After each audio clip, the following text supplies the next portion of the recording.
Where are we starting, Jason? I don't know. This whole time of setup, my mind's gone blank watching Yanko try and mess with another microphone stand. We finally got him a microphone stand. He broke that one.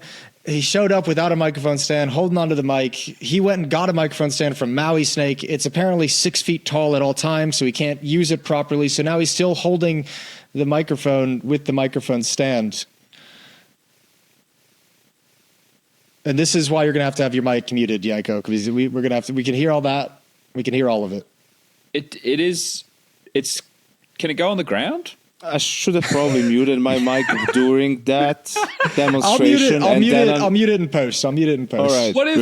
I'll try to remember for the rest of it. I can't. It's not tall enough to go all the way down to the ground. No. But what if it's not short enough to go on the table? What if it was up, like on one side, and angled towards you, right, from like this way, like coming this way? Can it do that? Why I don't think it can do that. It can turn, like you can move things around. The mic can, but I don't think the stand can. But you can pivot it, you can turn it, you can twist it. It's got all this. You can bop it. I don't know, Chad. Holding it in my hands. Skip it. It's just such a familiar feeling that I don't want to try anything else. Now you got more to hold than normal. It's like it just no one thought it was possible. I want to fucking start bringing that arm that I have at home. I swear to God, I'm going to spend $10K on this fucking podcast. I'm going to buy like everything proper. We're going to have the lights. We're going to have fucking TV cameras better than they have at the tournament. You know, I'm so fucking sick of this shit, Jason. Dude, I went to a camera store today to get a piece I needed for the remote broadcast for Cluj this weekend. And I was talking to the camera guy, and I was just like, "Yeah, while I'm here, just out of curiosity, do you know any like travel solutions for lighting? I find I'm always recording with horrible lighting. I'm mostly recording content in hotel rooms, and you know the hotel room just has terrible lighting. Every hotel room just terrible lighting." And he was like, "Yeah, they sure do." And I was like, "Yeah, so I don't know. Is there any like quick solutions?" And as I'm having this conversation, I'm like, I kind of just told this guy that I do porn, that I record porn in hotel rooms. And I was like, should I just tell him that it's a podcast? And I was like, nah, let's just let it sit there. Let him have that story. Especially when you take the cuck chairs into account. Yeah, and I'll tell you what, this is one of those guys at a camera store where he's good for a cuck chair, I think. We got a cuck bench. Look at the cuck bench. Oh, yeah. That's a nice hotel when you get a cuck bench. Pleather as well, I believe.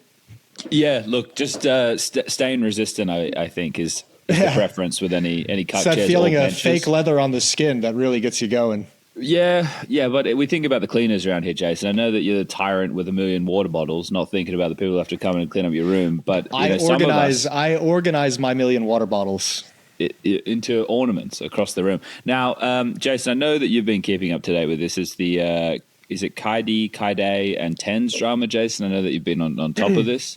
Yeah, I'm all over it, actually. So where have you fallen after, there's been a couple of days of fallout now. Tens has taken to Twitter, told people to stop speculating.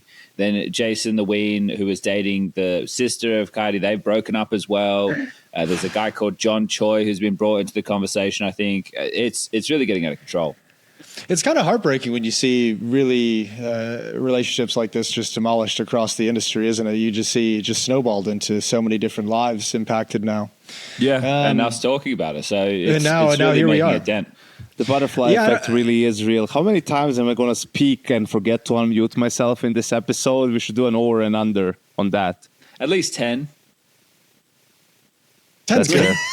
10's really. I'll take over. Actually, we were just talking about 10s. At least 10. Yeah, that's a nice time. Anyway, I tried. I've been really getting back on the YouTube pug VODs again. I think it could be another soap opera angle. Is that how you stumbled upon the 10s drama? Were you just caught in a YouTube algorithm? No, like sometimes the Twitter populist thing, like every day is a little bit different. One day it was something where there was a big split on a Jujutsu Kaisen episode where the Japanese audience didn't like it, but the Western audience did. And that was one day that was popping off for a while there. Then I had this whole situation going on with Tens. there's just different things every now and again. You get a different thing a day, and it really keeps you stimulated. It really keeps you asking the big questions about life. What's next? What? Look, I'll have a look at it now. Let me see what's going on here. What do we got? What do we got here? What do we got? We've got something that says "Spill the memes," and it says, "This is a dog," and it's a picture of a raccoon, and it says, "If you see a raccoon, it means you are in love with me." So that's a pretty good meme that's been put out there on the internet by someone. It's pretty good. Yeah, it's pretty good. I'm sorry, guys. That's all I got. That's all. No, it's funny. I did actually hear some about that drama. I just don't know enough about it at all to put the information out into the world. And I don't care. The internet. And I just also full of baseless claims. I know, but I don't want to get involved in Valorant drama. That's not a territory. That's not an area of my life that I want to get into. All right. Well, I have a couple of things I need to confess. Yeah. One of them, I took melatonin last night to get to sleep. It was a long travel day. It's a long travel day. Who would have thought? It's not easy to get to Cluj. Malta to Istanbul. I was on the flight with you guys are doing the whole thing out of Cluj?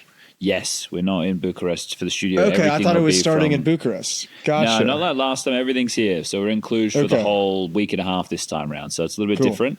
Nice. It's a cool city. Had like a 6-hour layover in Istanbul airport, which, as you may know, any layover that's longer than 2 hours is probably a layover too long. And then on the way back, going to have the same thing. Then flew here, got in kind of late. By the time we got through, not as early / late as Yanko, but I'm sure he'll get to that in a minute. I took melatonin to go to sleep, and I'm still feeling it now. My eyes feel heavy. I feel drowsy. I don't feel at one with the world, gentlemen. I feel like I'm skating on a plane of existence that is different from the one that I should be right now, because all I did was take melatonin so I could get to sleep. So that's confession number one. Okay. Confession number two, I went to go get my hair cut at a barber in Malta, the one that I go to all the time, and I rocked up. I made the appointment for 10:30. I made it during Krakow, I made the appointment, and it was the day before I was leaving to get on the plane, so this would have been Wednesday. And I rock up at 10:30, and the store's not open, and no one arrives. So I wait for 15 minutes, didn't get my hair cut. So that's a problem. But anyway, solution, you come to Romania, you get a haircut. I looked online, I booked a place, and I walked past it today because I was out a bit early and I was before the appointment, and I was like, it's near here. I'll walk past it, I'll go get a coffee. Walk past it. Not the place for me. No. No, just not the one. So the reviews. Didn't like the vibe. Didn't like the vibe at all. Didn't like the vibe one single bit. So So it's all the mates giving the reviews. It must be. I blanked the place. I kept walking, and I found another place. I walked in. I had a 19-year-old kid cut my hair, which is also a bit of a problem because when they're doing your beard, he doesn't have a beard. He's 19. He doesn't even know what facial hair is. He doesn't know what he's doing. But he did his best. He knew Counter-Strike. He used to play. He was actually at the event last year. And do you think he was nervous? I signed his Steam profile. We didn't know who I was. What? Oh, okay. He's just we got talking, and he was like, "What are you here for?" I was like, "Oh, I'm commentator. There's an event on." He's like, "Oh, PGL," and I was like, "Yeah." And so one for Yanko. He tried to talk without muting his microphone. He's hit no, one. It's like I'm now trying to push the talk thing, but it's you can push to mute, but then you can't push to unmute. You have to hold to talk. So yeah, we're just discovering new things all the time, guys. It's great. Like this is just dandy.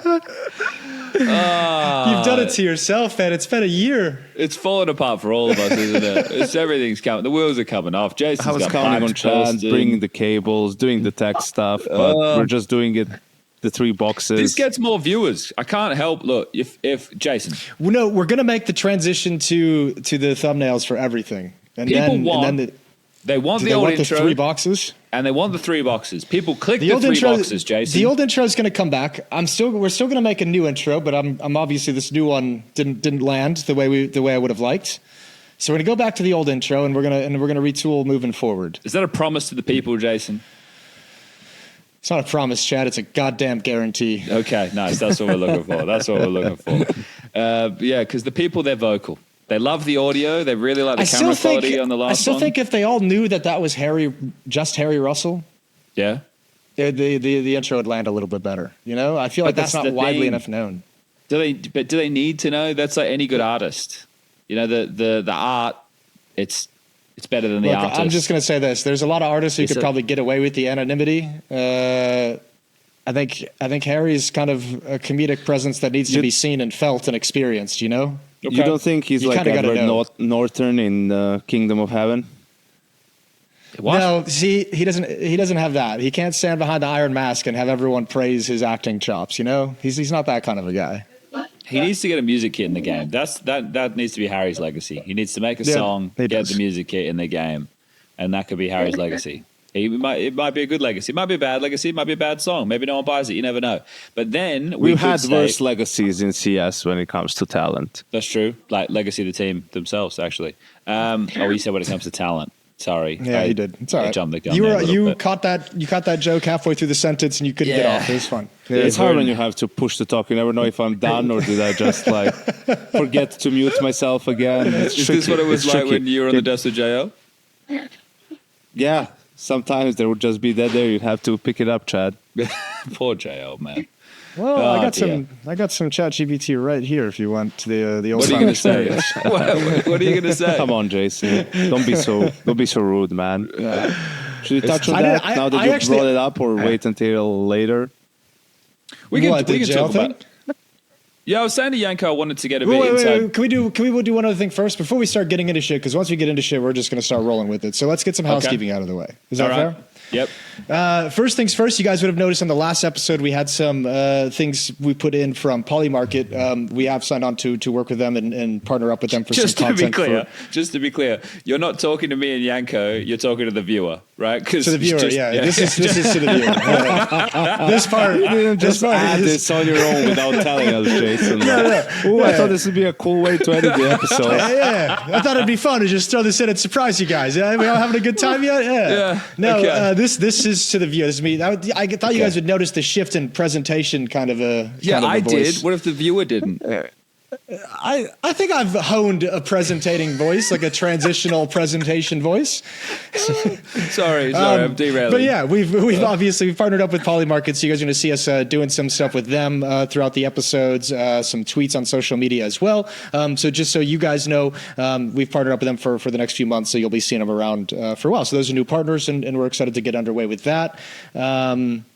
That's really all the housekeeping I had. Like is and that? subscribe to That the brings us channel. to a The tally of two YouTubers tell me partners? that's important. 2 partners. We've had 2 partners. Well, we've one Technically partner 3. currently. Yeah, but Technically, kind of 3. but we've had a couple over doing this for how long have we been doing this for now? 3 years. It's only 3 years. It's only This 3 is years. year 4. Like This we is the We're started going in into August, now. August Okay, 22. so Yeah. okay, yeah, that makes sense. Well, that does make sense. Yeah. So we've been doing it for a while. We have 100 and something episodes. Listen, 100 Chad, 166. This is. we're not easy to get. You feel me? Like we're not gonna be one of those podcasts that the That just only whores themselves out. only person they didn't partner with is those people who had a bus to catch, right? We pick and Bloody choose our hell. partners, and we use protection always. And that's why we're looking for Durex to hit us up next. If they could, come on through, we could do some men's health advocating. Or Yanko, the flip side is we're not that good of a catch. Maybe we're getting frame mogged You see, by I don't. all the other podcasts. I don't believe that. You I like that believe terminology, that. Jason? I believe that That was good. you fucking can't just go for the the easy the shallow values, the numbers, the looks. You have to look for deep connections. That's where all meaningful relationships come from, and we've just been taking our time to find the right one. Yeah, when I met the guy from Polymarket at the award show in the lift, I didn't even know it was him. He introduced himself to me, and he thought I was American. That was how we. He said it's always nice to hear a fellow American, and I think it's because I said my name was Chad, and it's fair to assume that Chad is it's a pretty The American accent's name. softened over the years as well. Yeah, and it's a country in the middle of Africa, so there's a lake there, and people are called Chad. There is. Yeah, There no. is. So wait, are people from Chad called Chads or Chadists? That's a great question. I've never I've never Chadites. looked into that. That actually is a pretty banging question, Yanko, that you've just brought out of nowhere. They've got to be Chads. I've just Googled it. people from the country of Chad, the landlocked Central African nation, Tell me are it's called Chad. Chadians. Oh, Chadians. Come on, that's the lamest one. Yeah, because I think I would have appreciated. I would have appreciated like a Chadite. Oh, I got Counter-Strike on Got the brain at all times. My brain's slightly It's that broken. melatonin. Yeah, All I right, well, think so. Talking before it about fully the breaks. person whose Yeah, brain let's is get into it. slightly broken, let's get back into the chat. Yeah. JL, what did you guys want to talk about? No, do Well, you want to start? You want It's to less kick just this about off, so- JL directly. It's more just like the whole kind of because there hasn't really been conversations about desks for a while. People may have noticed. I don't mean from us. I mean, like you from want to have the desk conversation? No, it's not like anything crazy. It's just like talking about it because there's a lot of people with a lot of opinions about this, right? Which is fine. I think that's good. It's good that people have a lot of opinions on the way that things should be done. I was pleasantly surprised at how many strong opinions I saw from people about the desk Oh, really? Do tell. from the public. Okay. Can you No, I regale just us saw- with some of those tales, Jason? I just saw a lot of threads and comments on Reddit. So I mean, take from that what you will. It's not like some overwhelming horde or anything like that. Of just like there were people like genuinely concerned and saying, yeah, we've been noticing the desk kind of sliding for a few years. The desk like feels like I like listening to the analyst segments, and this hasn't. Like I've just seen more and more people popping up and being like, yeah, we're noticing this isn't going in a direction that we've liked. So. That's basically it. That's basically all I had. I was just surprised. Okay. I usually think that most people don't really have a strong feeling on the desk one way or the other. Yeah, it's generally my outlook. So, like, the main thing was obviously around JL being there, right? And he even did a YouTube video about how he didn't feel like he did a very good job, and he had some moments that were definitely quite in your face as glaring. It did some pre-recorded stuff with him. Me, Yanko, and JL did a pre-show for the semi-final day, which was good when it was pre-recorded. It was much more comfortable, and trying to think. I think Yanko and I did a good job as well, like trying to facilitate him and get his knowledge out that he would be able to express. But that's not even really the bit I wanted to dig into. Like, we can talk about that, sure, but I kind of wanted to go a little bit more like meta with it all, more from the angle that you were just talking about there, because I think if we dial everything back and we look at things from a base standpoint, right? What is the purpose? Like, what are we doing with the analyst desk, right? It's just called. It could be literally anything playing within that time, right? But it's basically the bridge between the end of a game and the start of the next, or the end of a series and the start of the next, right? And within that time, what has been decided classically over esports, and probably only really within, I don't know, what would you guys say, the last 15 years of like desks being like analyst desk being the main way to fill the time? Because it didn't even used to, some events never even cut away. Some events just stayed with the casters and they just kept talking the whole time or whatever, right? Obviously we have interviews and stuff that go in that time. But basically what I'm talking about right now is the 15 minutes between maps. That's what I'm talking about. That time, we could do anything there, but we do analyst desks. We do right? analyst desk. Yes. So I think, I don't know how many people have been paying like close attention. I think when TOs, Blasts did it and ESL did it, when it was just the 2-man desks, just 2 people up there talking, I think that was a dark time. It was ass. I think it's a dark timeline. Well, I know. Why did you couch that? Why did you stop and to try and find like a nicer way to say what your emotion was leading you into? Yeah, but I'm trying to be a new man in 2026. Keep going, Chad. I want the fire around your box by the time we're done with this topic. There's not going to be any fire. I'm like I said, the melatonin. I feel. I don't know how to add those effects in. Don't worry, it's never coming. Get Lucas on the line.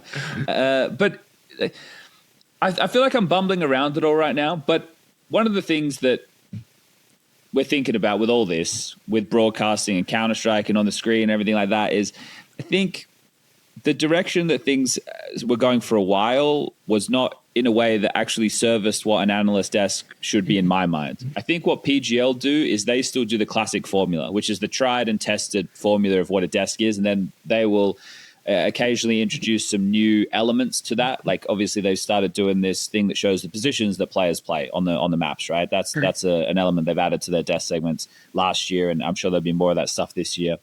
But in my mind, a desk segment is there to, first of all, entertain, but as well educate the viewer, whether that be on micro stuff, whether it be macro stuff, whether it be storylines, whatever. There's all of those things that they need to be catered for. But with so many tournaments and so many matches and everything going on, it's essentially the same thing time and time again. That you know, if you stay in that safety of what I just provided, then you're not providing anything new for the viewer.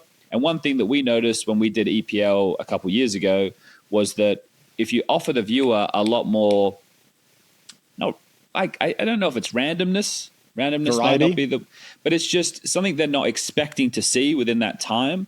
You can maybe keep engagement for a little bit more, which doesn't mean that there isn't a place for analyst desks. I think there is, but I think there's that you pick your slots, you know, especially when there's some budgetary restraints, which are probably why Blast and ESL were doing some of these two-man desks for a while, which we might see more of in the near future. But I feel like I haven't really gotten anywhere with this conversation. No, yeah, I'm still waiting for the question. What do we get at? What are we tackling into? I think because you and me shared some of the gripes, Chad, and obviously we worked together before on desks. Like when me and Chad did the desks, we didn't talk to fucking anyone before we went on camera, right? Like Alex was there. Alex would maybe talk to the producer a little bit about which sponsor segments he had to hit, and that was pretty much it. Like we would just go on and we would talk about the games, and we would obviously cover the main topics, and something would go on the screen, but there would be genuine discussion. Alex would cut in sometimes and say, wait, what did you mean by that? Like from a sort of a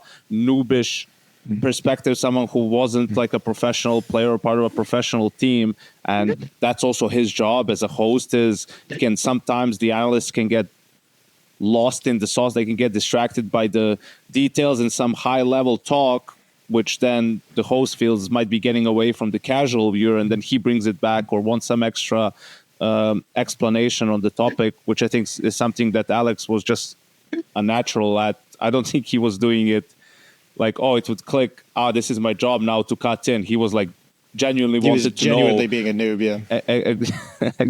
Yeah, well, I'm not sure he would appreciate it that way, Jason. But yeah, I think he'd agree, 100%. I think it comes totally to that, agree. And then once I came back from coaching, and it just started like there was like so much structure. It was really rigid, you know. There were all these things that like had to be hit, and you need to talk about this graphic, or like it went backwards.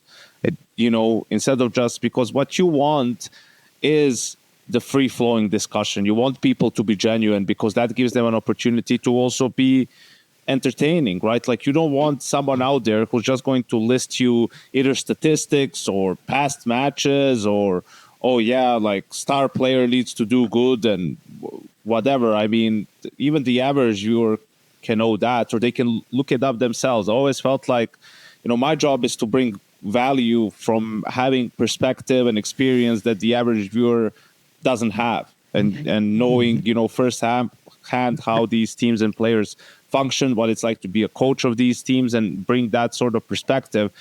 I will say that our job on the desk is to be entertaining. The thing is, different things can be entertaining to different people. To some people, the educational aspect is highly entertaining. Yeah. Seeing the new level of the game, showing them the depth of the game, and it's not all about just headshots. Like there's a lot of thought being put into, this round happening the way it has happened. For some others, it's storylines, learning that, these two guys used to play together, and maybe they didn't get along, and now they're going up against each other in this game, so it's going to mean a bit more. Or from an organizational standpoint, or hearing about how a player is maybe on his redemption arc, how he had a rough time, and now is, because ultimately I think people care about people. Like that's what they get attracted to the stories, and also seeing genuine interactions between people maybe on the desk and whatnot. Like that's going to be way more interesting than any sort of piece of software that we introduce, or any sort of like statistic that we come up with or that we pull out, at the moment. That those are all just tools to help guide the conversation, help you make your points, and help drive discussions between the analysts. And what you want is as little of the host as possible in the segment, right? Like ideally, an ideal desk segment is host almost doesn't talk whatsoever, because the analysts like just have a natural, good flowing discussion between them, and maybe the host just chimes in to take, go to the next thing or whatever it may be, right? So I think for me, it's like that's the way I look at it. And the problem with a lot of these segments, and this is mostly actually group stages, like playoffs weren't as bad because in playoffs you get a lot more time. There's fewer games and teams need time. Players need time to set up once the stage game is over, right? Like they're not already ready to play. Turnaround time or whatever. So that way you have time, and that the lack of time was really, what's the word? Shit. Not chaining, but jarring. No. It was preventing us from being able to. Depressing? Like, if I weren't as tired, I would have known. No, Sad? there's a really good word for this, but never mind. Restricted us. That's not the right one, but it's close to it. It was very restrictive of our ability to do anything, because what can you do with 3 minutes of time? Can't have any real conversation about anything. Hence the two-man setups for those stages, because there's not that much time. Yeah, just who bounce cares? off each other quickly. Whatever, and they're asked because. Something that's underestimated too about desks, I'll give you space to talk, Jason, I won't go on for much longer, is that it's underrated that desks need chemistry too, not just commentators, right? Like as you have casting duels, like I need to be able to build chemistry with whatever, Dupree or Pimp or Maui or whoever I'm on there with, to learn sort of, okay, this is what they like to talk about, or this is when they were going to cut in, to see how I can maybe provoke them a little bit, push their buttons, which is something that Jason is the best at when it comes to like analyst desks, for example. And you don't really get that. And me and Jason, if anyone has good chemistry, man, it's me and Jason. I mean, we've been friends for ages, and when we did the two-man setup in Cologne, it's just so hard to do it, because you don't really have the space to do much. One person has to be half hosting, even if you don't want them to be, you just want to be the two of you shooting the shit. It's still like in the back of your head, and it's just, that's why this change also transpired in Krakow, is you didn't want to have the two-man thing anymore, but you can't have people there all the time for all the games, for all the tournament. They'll be brain dead by the time the playoffs roll around, so it was a bit of a compromise in that regard. Yeah, I don't know. I think the desk issues just go so deep in my mind. Like you guys talked a lot about like the content and actually like working the current desk and the problems there. But I think the biggest problem with the desk is I think it's outdated. I think like having a desk in the group stage for me, it's like that shouldn't be like an analyst desk, and that should be like we should call it an entertainment desk. The group stages should be fun, and you should have a few segments that are serious and mix things in for the right games. But I think the bigger problem is the desk just needs a purpose, and the purpose can't be just to buy 3 minutes of time in 3-minute chunks. Like it needs a goal. There needs to be something that it's working for, that it's providing to the broadcast outside of just providing something on the screen when there's no games happening. Yeah, that's why it needs to be a balance, because that Janko talking about the fact that it's subjective about what like people find entertaining.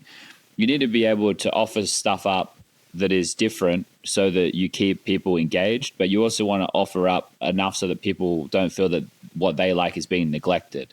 Because I agree with your sentiment there. That's why, not having a desk for the start of the day of the first day of the stage one, there can't be too many people who feel that's hugely detrimental from a viewer perspective. And I think viewership figures kind of back that up when people have a look at how many people are tuning in for the first segment at like 9 or 10 o'clock in the morning. It's not going to be that many people, right?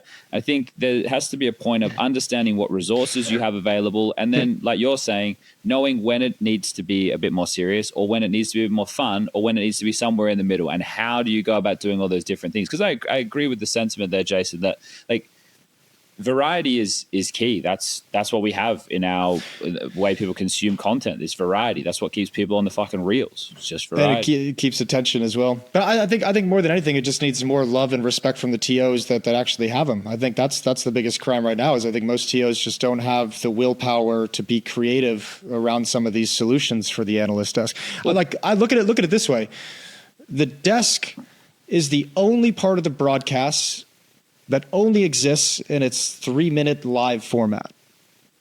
Well, I think most of the time there's nothing tweeted out. There's no clips made. Well, I think that was a little bit different as well at Krakow. or Krakow, sorry, they were tweeting out some stuff from the desk there. But I think like you would need to be particular because I think PGL still do the classic desk in akin to how it was done 10 years ago. And I don't mean that they haven't evolved. I mean that they still give the analysts the time and runway, exactly, and Richard to run the desk rather than, when you have a great conversationalist like Richard, right, it changes the dynamic of a desk entirely, right? Because one of the things that he does best is podcasting, which these are not podcasts, but they're condensed amounts of conversation, right? And I think that when you have a figure like him or a Duncan on, they're always going to inject a little bit of that variety we were talking about because the viewer gets caught off guard by the unknown, right? Whereas what tends to happen in a lot of the other sequences is because you see the same people so regularly, it becomes an expectation. And we're in the era of co-streamers, right? Owner is obviously huge. And as soon as a game ends, the first thing he does is go and jump on GeoGuessr. Right. Yeah. And this is even when you have Krakow on, where these skits are being pumped out on such a regular basis that if he just hung around for end of the game, he would get the live content as soon as it just happened, breaking with the rest of the world. But instead, he goes back and watches it in a downtime on a YouTube video because the first thing he does as soon as the game ends, he turns it off. And he has a lot of viewers. Now, am I saying we should cater to owner viewers? No, but we clearly need to create something where you don't want to have a Cadriel situation happen like at League. Where it's like, you want the viewers to stick around to the main broadcast as much as possible.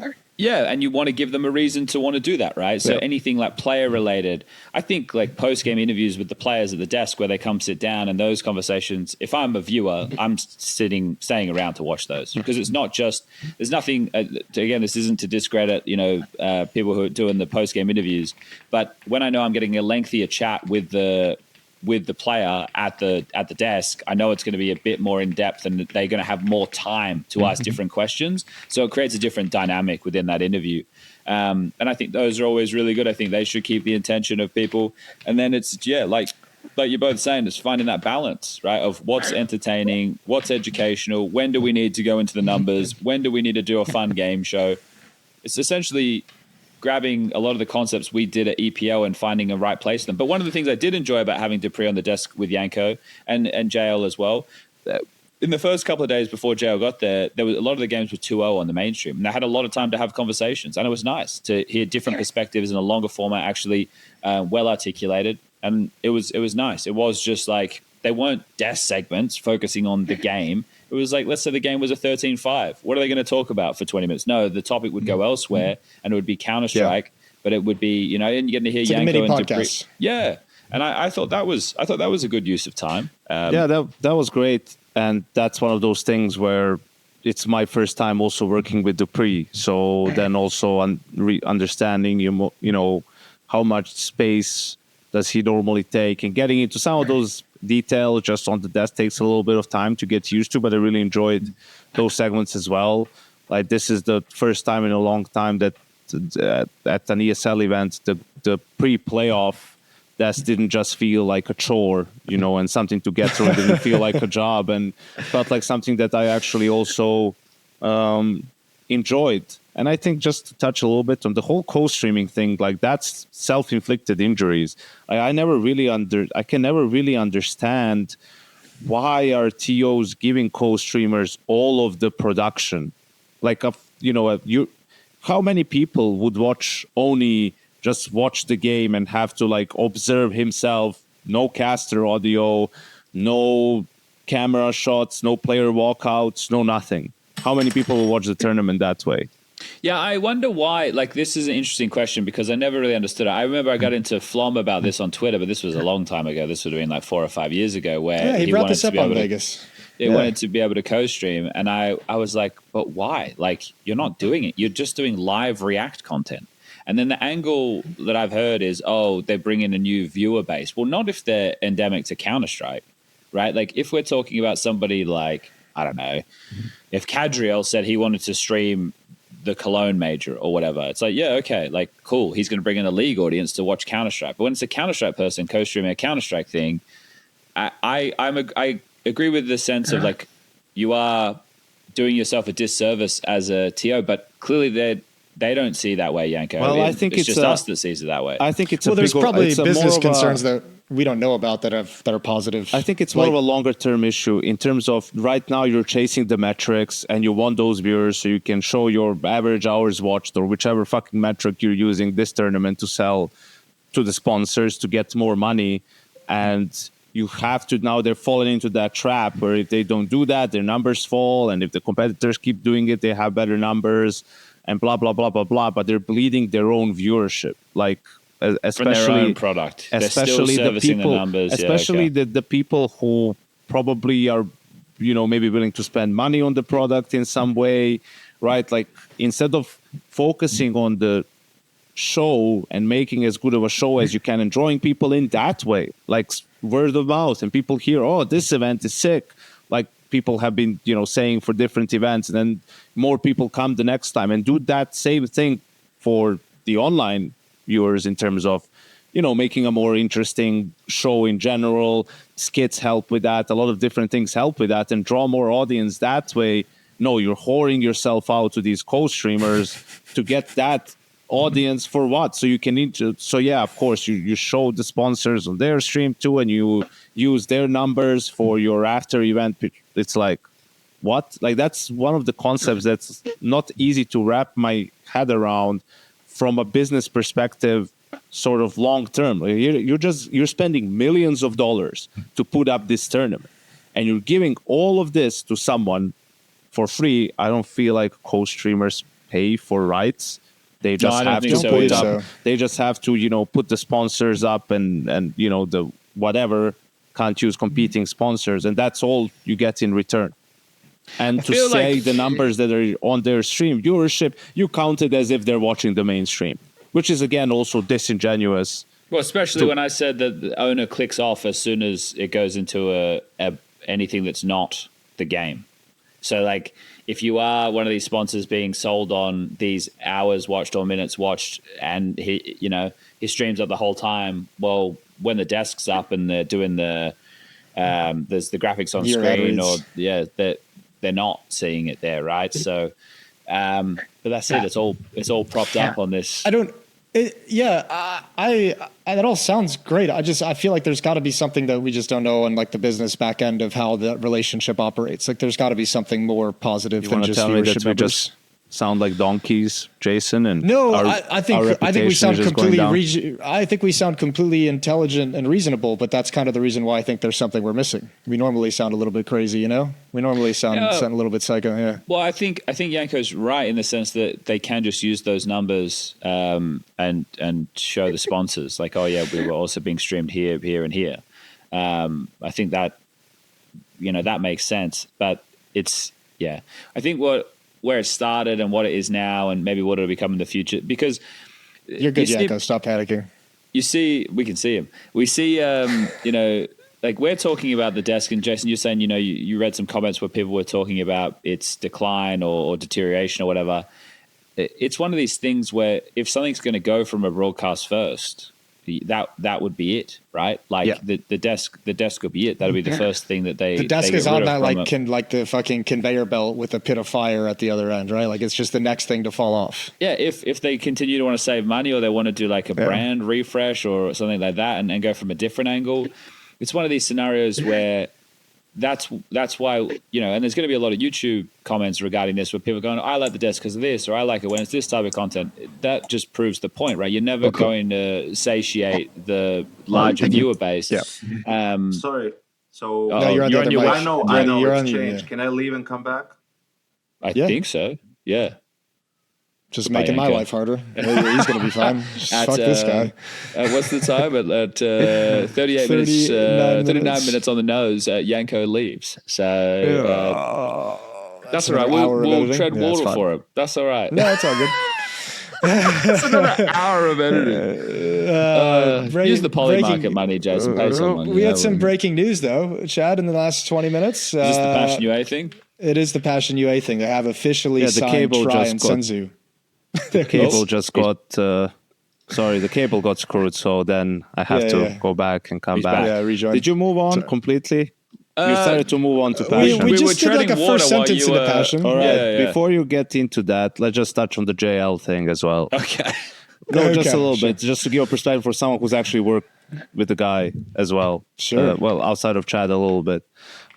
I think what we talked about, obviously there was a ESL wanted to change the approach in terms of having like different people there and people with a player background too, and JL as sort of the mystery guest or whatever was just supposed to bring in some added flavor as someone who played until very recently. I think also, I mean, if you watched his video, it was apparent that he was very nervous about being on camera, and he talked to us, you know, we talked to him as well about it, and it wasn't even that he was unprepared or that he didn't have things to say. He would sort of just freeze up during the segments and, you know, would miss opportunities where he wanted to interject but then didn't, and those sort of things, like where topics would escape him once we were going live. And I think it's just a matter of nerves, you know, even going as far as giving him the advice of, man, just have a couple of shots before we start the day, you know, if anything, Lubricate like that engine to help you. Yeah, drinking's loosen never up. gone wrong with talent. Yeah. Well, it's the secret to Jason's success all these years, really. But Everyone else's downfall, apparently. yeah, you need to be temperate about it.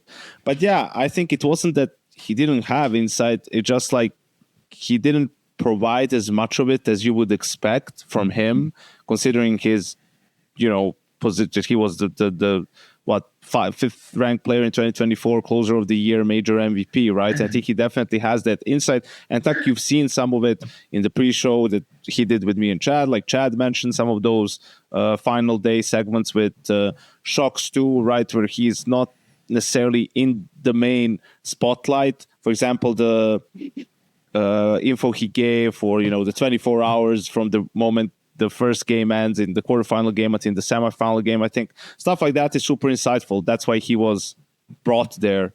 You know, and I can definitely relate to English not being your first language and doing desk work for the first time. I wasn't a resident sleeper for no reason, right? Like delivery is going to be the hardest point because you focus at the start on what you're saying, not how you're saying it. And I think that just has proven to be a bit overwhelming for him in the moment. Some takes that I saw online that are a little bit ridiculous to me is like people sort of putting it on ESL, like why was he hired? It's like, you know, guys, no one coerced him to do this. He was asked, he accepted, he was getting paid for the role. He wasn't doing it out, you know, just for the exposure, right? Like, yeah, ESL took a risk, like they swung, and it was a little bit of a miss. I don't think it was a complete failure. I think JL was also honest about it. He expected more from himself, but I don't think it was like a disaster or anything of the sort. I think he gave good insights. I think if he were ever to do it again, he would do a much better job if he was just able to free up some more and be himself. And he's not the only person to have this problem, even in recent years when it comes to desk talent. Like there's been other people who been hired and there were some expectations from them, and then that wasn't what was delivered, let's say, compared to some of the other mediums where they perhaps showcase themselves, right? So there's just a matter of that as well. And I think, yeah, to some extent, I mean, it is a job for a reason. You know, if people thought that everyone could do it, they cannot. And knowledge of Counter-Strike is a prerequisite, but not the only important thing to be able to do that job. A lot of ex-pros come on their ex-players or former players come on the desk and just be surprised at how exhausting and difficult it gets at times. So yeah, I don't know. It's with all the media and stuff too, though. People see it within interviews. Like it doesn't take a lot to realize that Yakinder's a great talker, right? He's a great communicator and very good at articulating thoughts on Counter-Strike. I think people can see that. It's like when I did the round table stuff, you can see that Zontics and Magics don't really want to be there and do that type of content. Like that doesn't take a fucking genius to see. And I'm having to pull out HLTV comments with Zontics to get him to laugh and get it going. Like I've solved the problem when I have to do stuff with them in the future. I was saying today when we were doing rehearsal, I'm just going so deep into all these pugs that get uploaded by like the Vladipards and stuff of the world. And I'm just going to learn all about the pug law between all these Russian kids. I'm going to know everything about it. And then I'll have questions to ask that'll be just related to that thing. Because like, you're going to have a wealth of knowledge that will never in the history of mankind need to be used anywhere else. Only when talking to spirit players, which is fine. Like, but that's the thing, right? So you need to be, and Kiyasuke, I suppose. But it goes for all things. Like some people will watch the one I did with Blade, Fallen, Apex, and Dupree, and they'll sit there and they'll go, wow, look at this. It's, and then they'll watch the other ones and they'll go, oh, and it's like, because it depends on the personalities you have, right? It depends on, there's a lot of factors that play into those things. Same with the desk work, same with why certain people at home, because what we do is like commentators or interviewers or analysts, that's subjective too. Some people like the way you do things or they don't like the way you do things. And some stuff, like, with JO having some tough moments, can understand, but that is probably the most I've seen the desk in the headlines in a long time. I haven't seen any conversation about the desk in quite a while. But this is the problem in a nutshell of the desk, is the only time you hear about it is when something goes wrong. Yeah. When something's off. Yeah. There's no conversation around the desk when it's good, when it's going right. When there's a good segment, the conversation is when it's going wrong. I think you make a valid point earlier, Jason, when you're saying that you don't really see a lot of content from the desk ever live off of the broadcast, right? Whether that be on social, the desk content whatever. Isn't even made for the way that our viewers consume content. Like if your content only exists live in that desk segment, it's just not going to get seen by people. It's not how content is consumed in the industry. So it's crazy to me. It's crazy to me that TOs don't do that. I think it was definitely a message that ESL heard, because they started to post some stuff like the interview that they did with Mutiris post game, for example. So I think, there's that. And also there's probably a bit more creativity that has to come into it. Let's say there's a desk segment, and Yanko's like, yeah, Mouse fucking suck. Mouse are never going to win anything. And then it goes in the game of them like winning, they're like 10-0 up. You could do an edit of that, right? And then obviously it's at Yanko's expense, but it's, that I'm used to it. Bro, I was getting so wrecked by the lower thirds and everything. I'm sitting there next to Dupree and Freya every day. It's just, on this day, Dupree, you won this major. On this day, Yanko, it was a Tuesday for you. It's like, that's pretty good. That's actually a good bit, though. Bad. I mean, you shouldn't say it that way, but I'm fine with it. I think it's also a bit chicken and the egg sort of situation with that, because you need those moments to be published for people to get you attracted to it more, but those moments need to happen first for them to be worthy of publishing. Yeah, but that's why I say the desk needs a purpose, because just going and filling time is like not a purpose. Like they need to be more target. You need to put the environment. You need to make the environment to where those moments can happen. And just sending someone out and saying, fill 3 minutes is not that moment. But that's what, but also there's the other side of things, which Yanko brought up earlier, right? It became so structured for a while in the WhatsApp groups for all this stuff. You just have analysts who list like 50 points of like graphics and shit they want made, and they're just presenting a point and stats. They're not actually having a conversation. Like when I'm watching a game, that's actually gotten me in trouble at events before, where I've had producers where I was working as an analyst, and they'd be like, you're the only analyst like not putting things into the WhatsApp chat that you want made into graphics. And I'm like, well, this guy dumped a Google Doc and this guy dumped a Google Doc. I think we're good on graphics. Yeah. Like what more am I going to add to this now that you have 2 Google pages worth of notes? So ESO went this way for a while, and I think finally now we've gotten through to them, and they're going to start migrating away from that and leave that responsibility up to the host with the producers. And I think if the analysts have something that they particularly want, then they're going to still go and say that the producer, that's fine. Blast is very structured like that too, like you're talking about right there. They do the same thing, but Blast run a different product, I suppose. Like everything that they do over there, I think everyone needs to make sure the T's and the I's are dotted, right? Like it's a very... it's everything is particular, has its place, right? It's neat and tidy, where I think that that goes against what I was saying of giving the viewer variety, right? Like them tuning in and not knowing what they're going to get is what keeps people hooked. It's what keeps us hooked on our algorithms. It's what keeps us going. Well, it's what keeps us living. This is a very long convo, and again, I think PGL are still like the bastion of what a desk used to be. You know, people sitting there having a conversation about Counter-Strike, right? No, not even nostalgia. It's just like they're doing the thing that resonates with people who have been watching Counter-Strike since 2012, right? Or 2014. 13, whatever. Say, yep. Whereas, you know, Blast and ESL for different reasons have gone in different paths. And I think, you know, trying to find the best way to fill out this time while staying true to what it should be is going to be the hard balance that I think needs to be struck. No one's figured the desk out yet. No one's figured it out yet. Not as well as it needs to be. All right. So, yeah. We're 50 minutes in. Can we get to the Counter-Strike?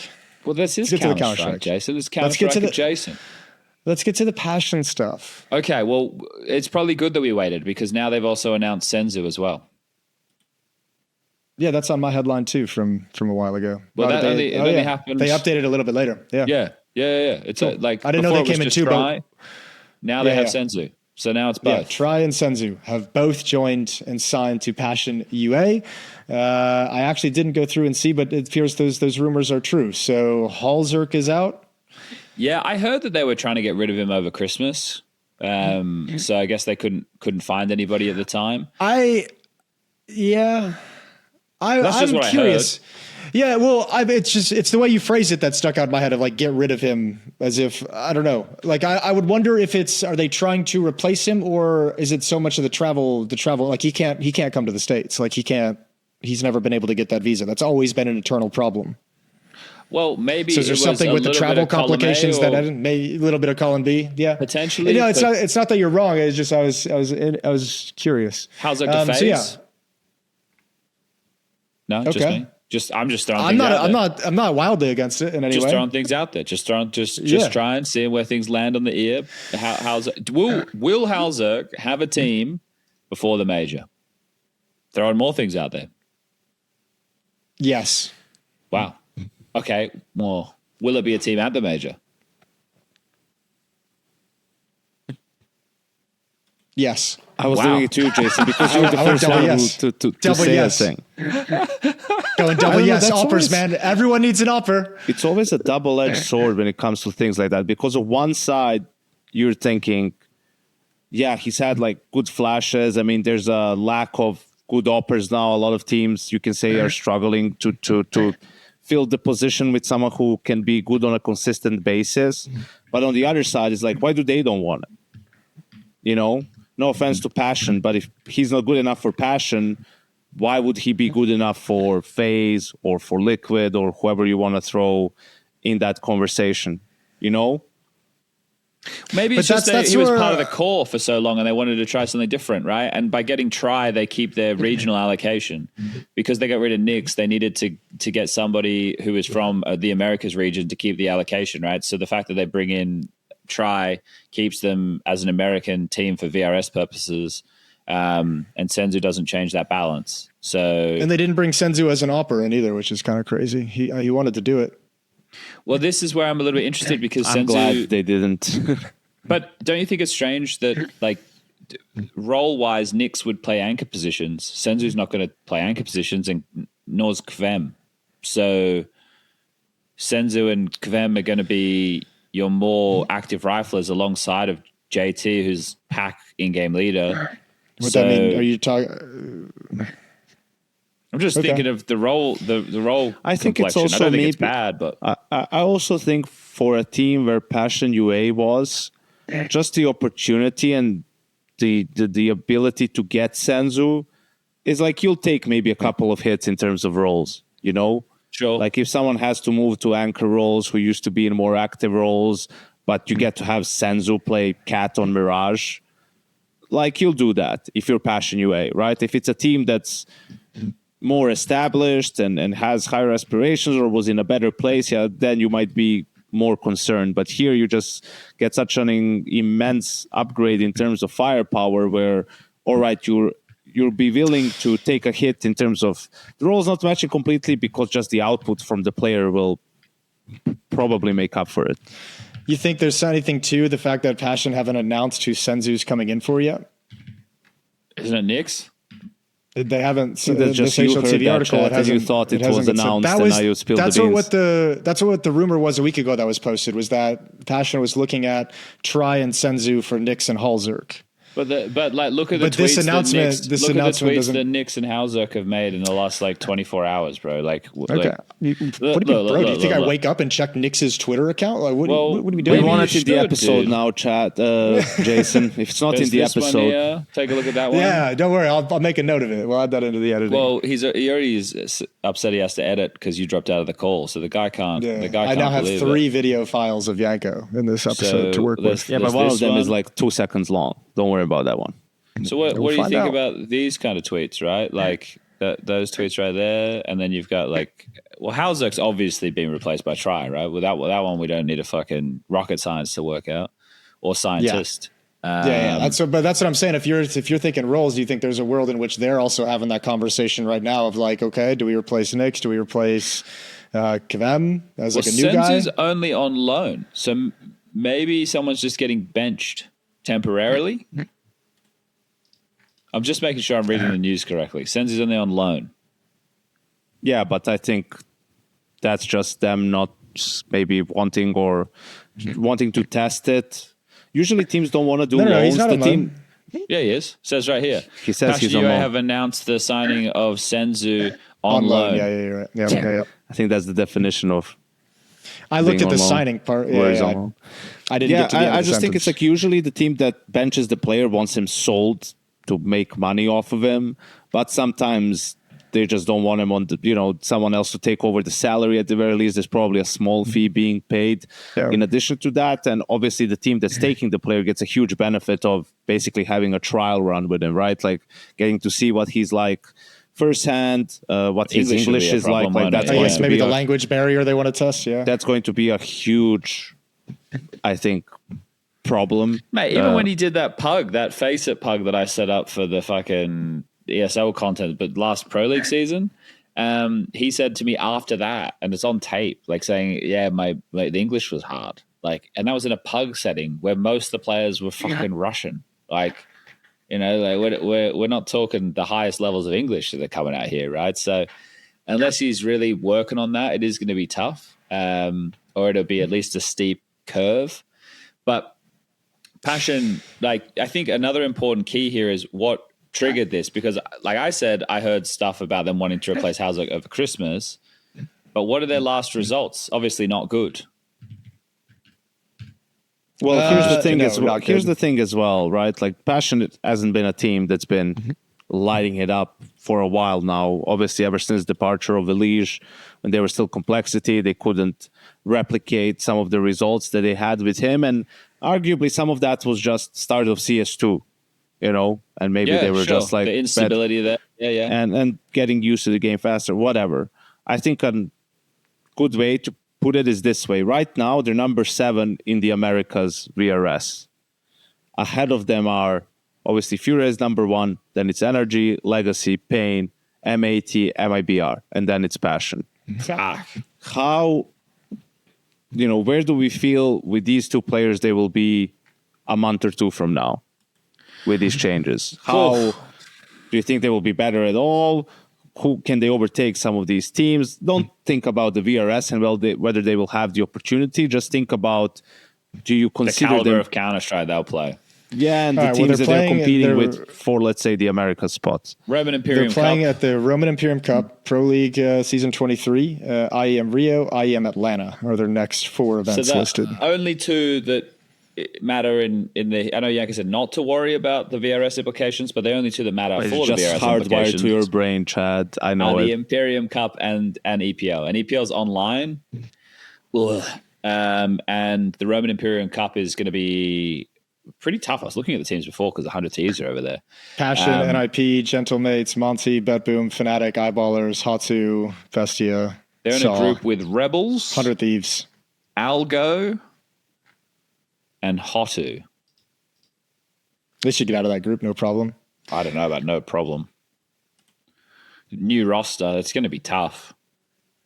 No problem, might be aggressive. Okay, so the question is, where do I think that they should be based off of the other teams you listed from the Americas VRS? So the fact that they're behind MIBR is a fucking indictment. But also MIBR were farming events. Small lands, in Brazil. I think and stuff. Striker said they played some insane amount of games like within the span of 2 weeks. Like, and this was a couple podcasts ago. They just played like lands and Every online local calls LAN, and everything. It was just fucking nuts. And they were doing pretty well, right? Because they added LNZ. They replaced Kick It with LNZ. I think the problem is, that tournament run that they're going to go on. If MIBR is just grinding local Brazilian lands, how are you going to overcome them like playing against Vitality, Furia, Falcons, Mals at these events? Well, they have to do well at the Imperium Cup, right? Yep, they have to. And then the thing is, it's not going to be weighted. I don't know. In terms of, if we're looking at Counter-Strike, right, and I'm looking at this Hodge, but I feel like they should be better than MIBR. But then I also feel like, how the fuck is NRG number 2? I wouldn't have NRG as number 2 out of all the teams from the Americas. I don't even know who I'd have as number 2 of the Americas region. It's Furia and then everybody else. Like, Legacy have just added Art as an in-game leader. NRG have been on a bit of a decent run, right? They've been playing some... Well, they won Fragadelphia Miami to start the year. Then they got second at the Flom LAN. Yeah. Yes. Yeah, and they did all right. They won some games in... they got through stage 1 at Krakow. Yeah, so that's good for them. Like, Legacy are on a downward slide. Pain are just treading water. M80 also feel like they're on a bit of a downward slide. Remember they changed... was it Rec? Oh, bro. Wait. We can't gloss it. I have to interject. Yanko, your boy, he's back. Oh yeah, He's that's back fine, he's bro. back on You Legacy. scared me shitless there for a second. I thought like my mic We broke weren't again. recording. Like, you haven't been fucking recording. Like you're gonna have to Your do this boy all Art. over again. Bro, Come on, your boy Art is back. I messaged that first thing. I was like, you have to I knew be you fucking did. kidding me. You have to be joking. You have to be joking. He's like, bro, it's like there's a lack of like IGL. Some other guys we looked at, buyout was crazy, blah, blah, blah, blah, blah.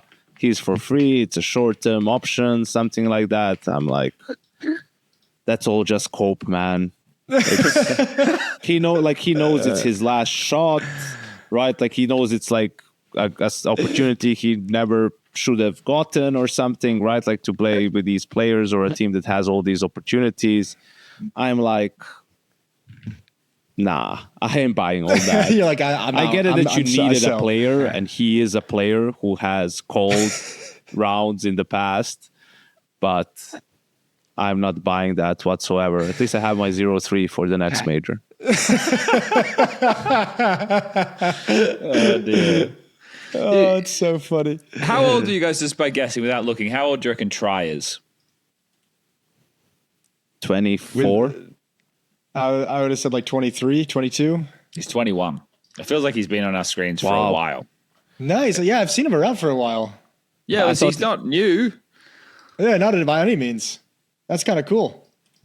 I thought it for was a him. trick question the opposite way. Like, oh yeah, Right, you he's think he's 38. young, but he's actually much older. Yeah. Yeah. It's more just like, I wonder, because when I watch him in Imperial, like he's hitting the shots he needs to hit, right? He has some games where he can really pop off against lower opposition. But then, he might have that performance every now and again where, he's hitting some good shots or it's a nice deagle or he's got a save to AK or something. I just wonder how, this is the first time JT's working with a new AWPer in a while. Like I'm making the assumption, like, because surely they're not replacing Grim. Like it has to be Nyx. That's my line of thinking that like JT and Grim are kind of untouchable on this team, right? Well, JT and Grim both should be pretty fucking untouchable. yeah, and At least from the Kavem's- outside. and I can't see them unless they're replacing. Kavem had a good major. He's for the a only first shot. he's the only UA part of PassionUA. You can't replace that guy. Then He just does actually Passion put GG. the UA in PassionUA. He is the one who does that. I think. Am I more excited for this team than I was before? Yes. Yes. Is that just because I want to see how Try and Senzu do? Yes. Yes. But do I expect anything more from them? I feel like they should be better than MIBR. I feel like if this change yields positive results, I don't think there would be a honeymoon period. I think it would be a longer, slower burn to get the results they needed. I think this will be a huge, huge test, and a lot of the success of this team will depend on JT and TC. Like, how are you going to build the game for your team with Senzu coming in, whose English is probably going to be poor, but he's really skilled. He comes from the Mongols, who we know nothing about. You get Try in from the South American, school of thought. You have Quem, the EU player, and then, Grimm still around, who's been solid for you, and obviously JT. Like, how are you going to incorporate all these pieces so that they can work together and you get good output from the individuals while having enough structure to keep everything in place? Like, that's going to be the challenge, and it's a big challenge, but the payoff can be significant. Like, I don't think they are now with these players worse off than any team that's above them outside of Furia. Yeah, well, that's the thing. That also talks about the field there, though. But it is also a pretty worrying move in the sense that, if this doesn't pay off, at least what they had before probably could have kept them just inside the bubble, right? You could have argued that, even though they had those bad results. But still, when you look at the losses at Krakow, they just qualified for Atlanta. Even you won't get the full weight of those matches until Look, I think if you want to look, the perspective I take is that I just like this move for one simple reason, and it's that I think that last lineup had definitely hit the ceiling. How long do they even have together? Because Kvem came in replacing Kvem 60. came in, yeah, but even prior to, I'm thinking prior to that, not just when Kvem joined the team. Also, Chad, forget about this, man. Who cares about Counter-Strike? We just talked about that. No one cares about that. People want to be entertained. They want to be excited. This team is definitely more exciting now than they were yesterday. Okay. Aren't they? Yeah. They're going to be more interesting to follow. In the server, but we won't have Hauser smashing his leg anymore. PassionUA yesterday, man. Are they going to be a stage 1 team, or maybe if they do good at one small land, they're going to be a stage 2 team? If they have the tournament of their lives, they'll make it into the next stage from the one that they started, and then they'll be a 1-3 team, and that's it. Their ceiling was always going to be low. But I found your dupe account on HLTV right now, Yanko. It's called Nightizor, and he just made a thread. This is no joke. Fucking 30 minutes ago that says PUA look actually legit. JT Grimm, Kvem, Try Senzu on paper looks top 6 material. Is that what you're trying to sell me right now, No, Yanko? that's not what I'm trying to sell you, Chad. I'm definitely not trying to sell you top 6. These motherfuckers aren't going to sniff their way anything close to top 6 outside of the Americas region. But they're more exciting than the last iteration of the roster. They could be top 16, which is huge for them. Okay. To kick things off, right? Yeah. Give us something. Senzu's back, fucking 13th on that shitty list from last year, but nonetheless, a pretty good player, right? He's back on an international team. Maybe that's the one more star Falcons need. You never know, Chad. They're going to let Passion, see if he can speak English, and then if it works, Senzu's the guy. Even if it doesn't, fuck it. Those guys clearly don't communicate with the way they play 5v2s and shit. So, dear, who cares? Yeah. And who cares about any of this? And he's got rid of his choking problems, right? Who, Senzu? Yeah, he's big ricking it now on stage, right? It is kind of crazy that he didn't end up back on Mongols. That's the bit I don't understand. But anyway, that's a mystery. No, the bit I don't understand. If he gets better at English, eventually he'll spill the beans. Hey. Let's hope for that. I just don't understand. Yeah, that's the bit I don't understand. We still have this this giant question of his departure from Mongols, because it was then presented to us like travel burnout, homesickness, and he's going to join a team where you're going to go right back into travel burnout and homesickness. I just sounds like cucking to me. Sounds like some cucking was going on, and they just put out a boilerplate statement, burnout. No, I don't think take it from that angle, right? In the sense that it was an excuse or anything. I think take it from the angle that it was probably the truth, but he's also just a 19-year-old kid. The idea that he's homesick or that he's feeling... Way to fucking keep it real, Chad. Jesus. No, but it is... Well, it is meant to be real, And I think the thing is he probably thought it was a bit much, but also you don't realize the opportunities that you have while you're in them when you're that young. Or maybe you do. Maybe you not don't completely. Yeah, you don't understand. So you're a celebrity in your country. You're ending up in Mongolian rappers' songs. You're turned into one of the best Counter-Strike teams in the world. You're in a major grand final. This all happened for us, we've had the Mongols on our screens for a while. So but sad. for them, it's probably over the span of 2 years since Senzu had been a part of that. So it wouldn't surprise me if that all got too much for him too quickly. Social media can be fucked point. for everybody, And if he's reading the comments and that shit, and I know when we spoke to the Mongols, but he can't speak English. He's fine. Yeah, but in Mongolia they were saying it was pretty tough, right? So. Anyway, Darth Mike's just dropped his thoughts on PassionUA. He says, I'm sad to see Nix go. Hard to argue with the move when you're replacing him with a top 20 player of the year in Senzu, but I hope Nix lands on his feet with a new team. Reminder that he's only been competing at anything close to a tier 1 level for a year. It's a reminder to you, Yanko. Trying for Halzok feels like it should be an upgrade, but questions about consistency with Try are going to linger. Communication is going to be the key. That's what we were saying. I think JT, TC, and Munster are going to have their work cut out for them getting this roster functioning. That's what you were saying, Yanko. Senzu coming in English is going to be interesting to watch. He said interestant. So there's a small typo there, but he can fix that. On the plus side, we should be getting more interviews out of him shortly, so that'll be fun. Final thought.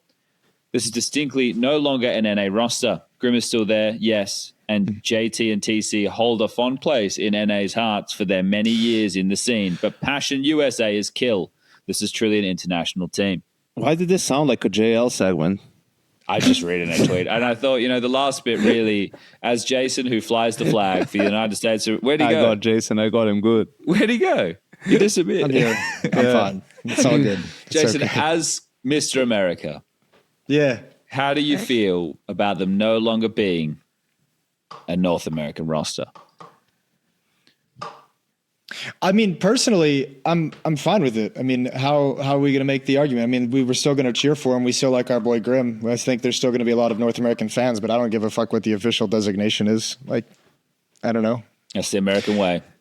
I'm the wrong person to ask about that kind of shit. I don't know what, I didn't mind Liquid going international because it's like, yeah, this is kind of what you have to do if you're going to compete in Counter-Strike, because you have to be able to dip into the international talent pool of players. So, all right, rock and roll. Cancel everything, Jason. Here you it is. You wanted me to be like hyper jingoistic. You wanted the full blown USA chance. I don't want it. I want this right now, Jason. ENC. It's happening end of the year, November. Right now, you can build your purely USA team. Oh, and I need you not to think with nostalgia, Jason. I need you to think in the right here, right now. America needs something to support. It's tough times out there, Jason. In this economy, in this global climate, people aren't doing well. And right now, America needs a team to cheer for. They need that flag. They need that star-spangled banner. And they need the heart of the eagle to assemble the team. You're going to be the coach. You're going to be there with them at ENC. You're going to be trying to lift that trophy, live the glory days. I'm actually down with that. I'm into fucking compete in that shit. Now, who's your team? Ooh, okay. Well, we're going to start with an OC. Just satisfy the people. You got to bring OC in. You got to make the people happy to start things out. Now, I have a really important question for you, Chad. On HLTV, is there a place where I can find all players from North America? He doesn't. Can't even name 5 fucking players. Yeah, let me go on rankings. Go regional HLTV rankings and United States. I'm going. All right. He's going to have to scroll down the sidebar, and it's not intuitive for a lot of people. No, I got it. I'm good. I'm good now. I'll get it now. I just needed some inspiration here. We got OC in there. What do you want? Last 12 months of play? No. I'm fine. I have the team list from the Americas. I can list them out now. Give me a Jaba and Lake. Okay, OC. Now you want Lake. North America, or you want United States? No. This is the ENC, Jason. This is a Nations Cup. You don't get to import any of those Canadians. Okay, I just want to make sure. Can he get Danish players if they buy Greenland? Technically, yes. Yeah, I probably fucking could. Technically, yes. Probably fucking could. Moving swiftly on. All right. Well, I can't do NAF, OC, can't do Twist. Lake, JBA. Alish? So you've got Alish, of course. So you've got your Aggie riflers. You got Alish and Lake. That. I'm glad that you got there. And OC. Okay, this is good. Now you don't need an in-game leader, Jason. This is the Nations Cup. I don't need a great in-game leader. You don't need an in-game leader at all. Someone who can just loosely control the troops with the framework, who can tell them to chill the fuck out if things are getting off the rails, but is mostly going to let them party and do their thing, right? Oh, I can't wait to hear who was your choice for telling Elish to chill the fuck out. It's the Nations Cup, though, Yanko. It's a little bit more chill in general, you know. That's actually in IGLs, man. This has always been the issue when you get to this part of the. But it doesn't when you get have part to of be an this in-game leader. conversation. No one says that there has to be an in-game leader. You know what? Who I would probably do for this? There's one name, Jason, and you know. I think I got it. You want to say it together? Hold hands, guys. It's gonna be different, but let's rock and roll. 1, 2, 3. Swisher. Stewie 2K.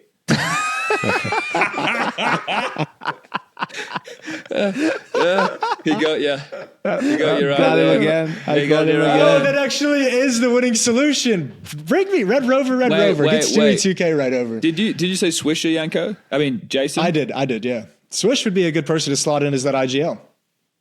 I think that's a great call because you can have him and Jaber do the anchoring duties. You've picked 3 players for the same team. Is that street Is that legal legal by in NC? You can do 3. 3 is good. 3, yeah. Okay. From the same club. You've got the M80 core with OC Orping and Elige. It's not bad. Yeah.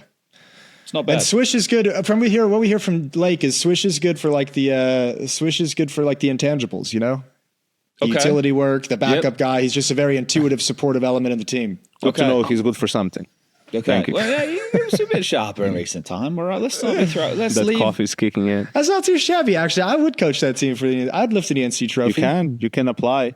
And the prize pool is shared equally between the 6 people, 5 players in a code. Could be you, Jason. You get a stipend, Jason. We know you need it. You've given me something to think about. All those pipes that burst during the cold winter. Yeah, you can fix it. You can fix it. Yeah, I could do it. All right, I'm glad that you did that. That's really good news. I'm happy we built that. All right. Well, maybe should we talk about the tournament that's going to happen? Maybe at the tournament quickly that has happened. Oh, well, I guess the tournament that has happened deeply. Yeah, but it deeply impacts the tournament that's about to happen. All right. Yeah. So just tie it in. Yeah, because when we're talking about Vitality, we're going to say, yeah, Vitality just won Krakow. Yeah. Right. So all these things are going to, the residue will linger. But Chad, can you use your connections at both HLTV and Valve to somehow ban the Vitality Mouse matchup in playoffs? I was thinking we just auto birth Mouse to a quarterfinal game versus Vitality every time. And we do it as the first game on the Friday. Just get the humiliation out of the way. That way you don't need the cry wall. It's the game. Yeah, and like we just make sure all the tech stuff's working and everything. And we know it's not I did feel the absence schedule. of a cry wall at this event. Yeah, but you like the skit though, didn't you?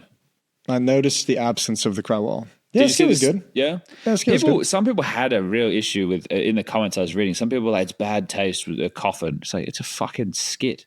Like it was fucking hilarious. The whole thing is those people can fuck off. It's like I think what happens when people have those issues is they have like an issue with the idea of being in a coffin. It's like I was in a makeshift coffin in Australia, Melbourne. Yeah, it's fine. And I also know that they weren't going to kill me. Unless you're really like into, socializing with the wrong bunch of people, like you won't even know you're in a coffin. True. Once you're actually in a coffin. He's right. He's right. Don't worry about it, guys. That's deep. Yeah. They've probably seen that something movie. To think about, hasn't it? Jake Gyllenhaal or whoever it is gets fucking buried. Called buried. Whatever. How about Kill Bill? Kill Bill, yeah. What's also deep is how far inside Furia Zywoo was in that grand final. Oh, fuck. Look, listen, when Zywoo says he feels like he played his best tournament ever, that's all you need to know. And you can't really deny it either. You're like, that was pretty good. It's also just Vitality, man. He had like almost double the kills of Robs. I think Robs had 46 and Zywoo had 90 over the course of 4 maps. And this is like your second best player, star closer, just all around rock, especially in big games, as a quiet final, and you don't even like miss a beat. Like that's how good they are. It's crazy. I think like watching Flamesy do what Flamesy did though, it was sick. Like I think he's a really good kid first and foremost, a friend of the show. But I also think he's a wicked Counter-Strike player. Like he's the perfect soldier for Apex to have as that entry piece to run in, and he's selfless. And I also think we got to see his individual output on display with those multi-kills that he was getting. Like, he had a really important timing of a flank on overpass. We had a multi-kill, but I think the ones on Mirage, it was just stunning to watch him just fucking shutting everything down. A4, a man after my own heart. He's not buying that little wimpy dick fucking A1S. He's got the A4. Fucking wet noodle of a rifle.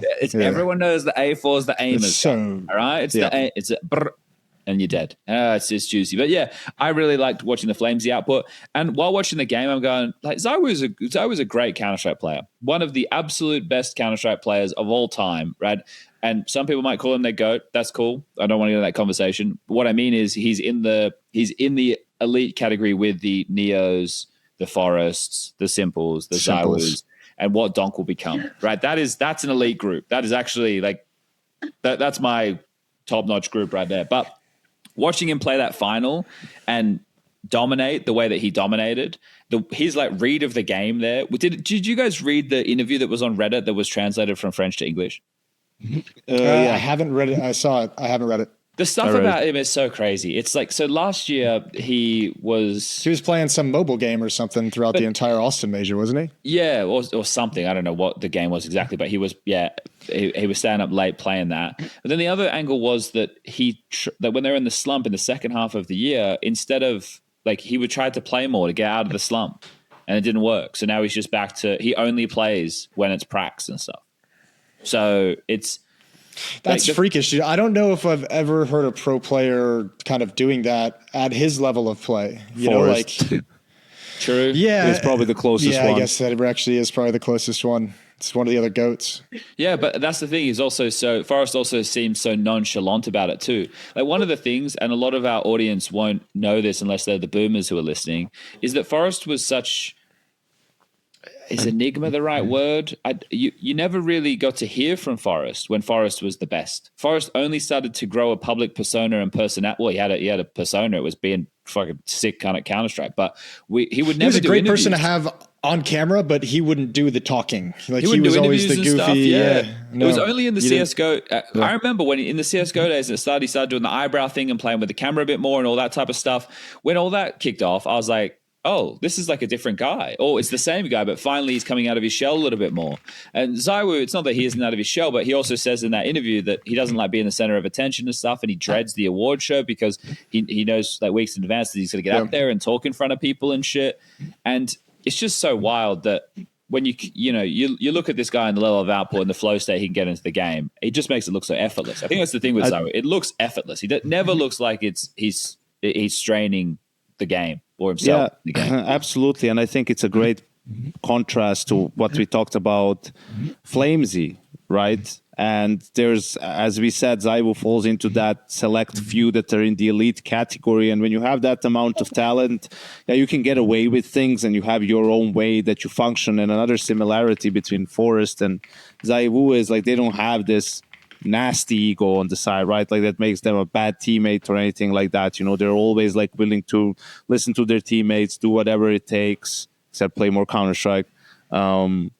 And just, be able to go out there and dominate. Anything except play the game. And it's an underrated quality when you talk about a star. But I think also for Flamesy, people need to understand, and our episode with him was great a couple of years back, I guess, at this point, is he works on himself in so many different ways. When I see him in the gym, he isn't just like lifting weights and I don't know, whatever. Like, he has 2 tennis balls with him and he's doing hand-eye coordination. Like, he's working on different things. During the player break, he's maybe reading up on some stuff to help improve his mental, and I think that's like truly the new generation of a pro player that understands all the different ways in which he can improve. And also, that not everyone is a Zywoo or a Simple or a Forest with like a crazy amount of talent. If you want to be consistently good and be able to be on a team like Vitality, who's on the way to be the greatest ever, like, you need to put in continuous work and you need to prove yourself.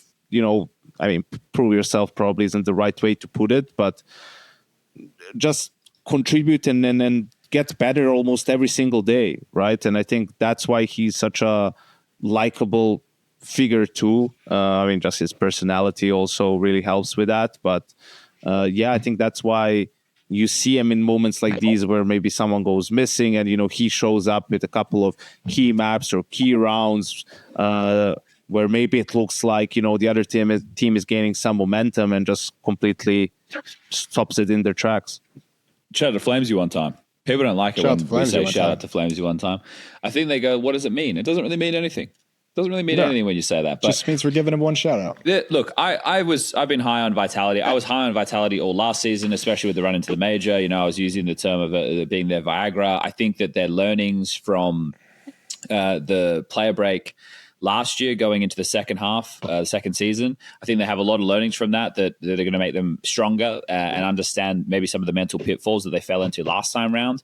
Whether or not that means they're going to win everything, that's a whole different conversation. But going into Krakow with what I saw played at Bounty, I still had Vitality as my heavy favorites. I think that Furia definitely worked into the tournament. They've worked into the year slowly. I think that they're probably by their own standards, they're probably not delivering 100% of what they're capable of right now, but they're right there. They're right there. They're at 90, 95% to be where they need to be.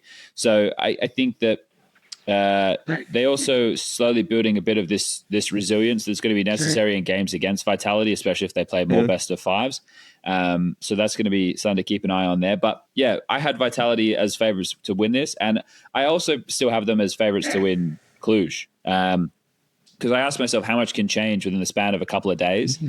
Now, this is where the next question comes in too, because one of the praise points for Vitality throughout last year was how selective they were with the tournaments they attended, which was only also made possible by the winning, right? They went hand in hand, those two factors. But they are essentially doing 3 events straight, which is normally not a recipe for success for anybody. So I'm curious to see how they go from tournament to tournament with only, 4 days off? Yeah. That's my biggest monitoring point. I can tie into this for you, Chad, just because when we were coming into this, I was just looking over at Polymarket, and just to answer your question there is Polymarket has, Vitality 42% as the winner of PGL Cluj-Napoca. So pretty strong at the moment that they would just take the whole event. I don't think anyone else is under 50%. Yeah. Well, but there's 16% for Falcons and Furia. 8% for Mouse. So Spirit not being here, I don't know. I feel like 42% is pretty high. It's really high, but I don't think it's unwarranted high. 16, I think it's just high. But it's a sentiment, right? I think they're expected to win. This is the problem they have, and it's a problem that they have identified, and they know that the expectation is that they have to win. But they have chosen. Remember, last year they didn't go to any PGL events. They've chosen to attend this PGL event. That's also remember this time last year we had the Cabal. The best teams at this event were fucking Falcons and Mouse, and I think FaZe were here too, right? But it wasn't a lot of the top dogs, a lot of the top orgs. They chose to skip because the club share wasn't in play then, and now the club share is in play. Everybody bar Spirit Lo is and here, behold. right? So Spirit are the only ones who didn't come. And by Hallie's own admission, he made a mistake. He thought other teams were going to, a lot of other teams would be skipping this, and it turns out they didn't. So it is a shame that we're going to be robbed to seeing Donk in the server and to see more progression out of Spirit in general, because I think, they have a lot of quality pieces. It's just going to take time for them to get singing from the same hymn sheet with how everything needs to work. But that right there, it doesn't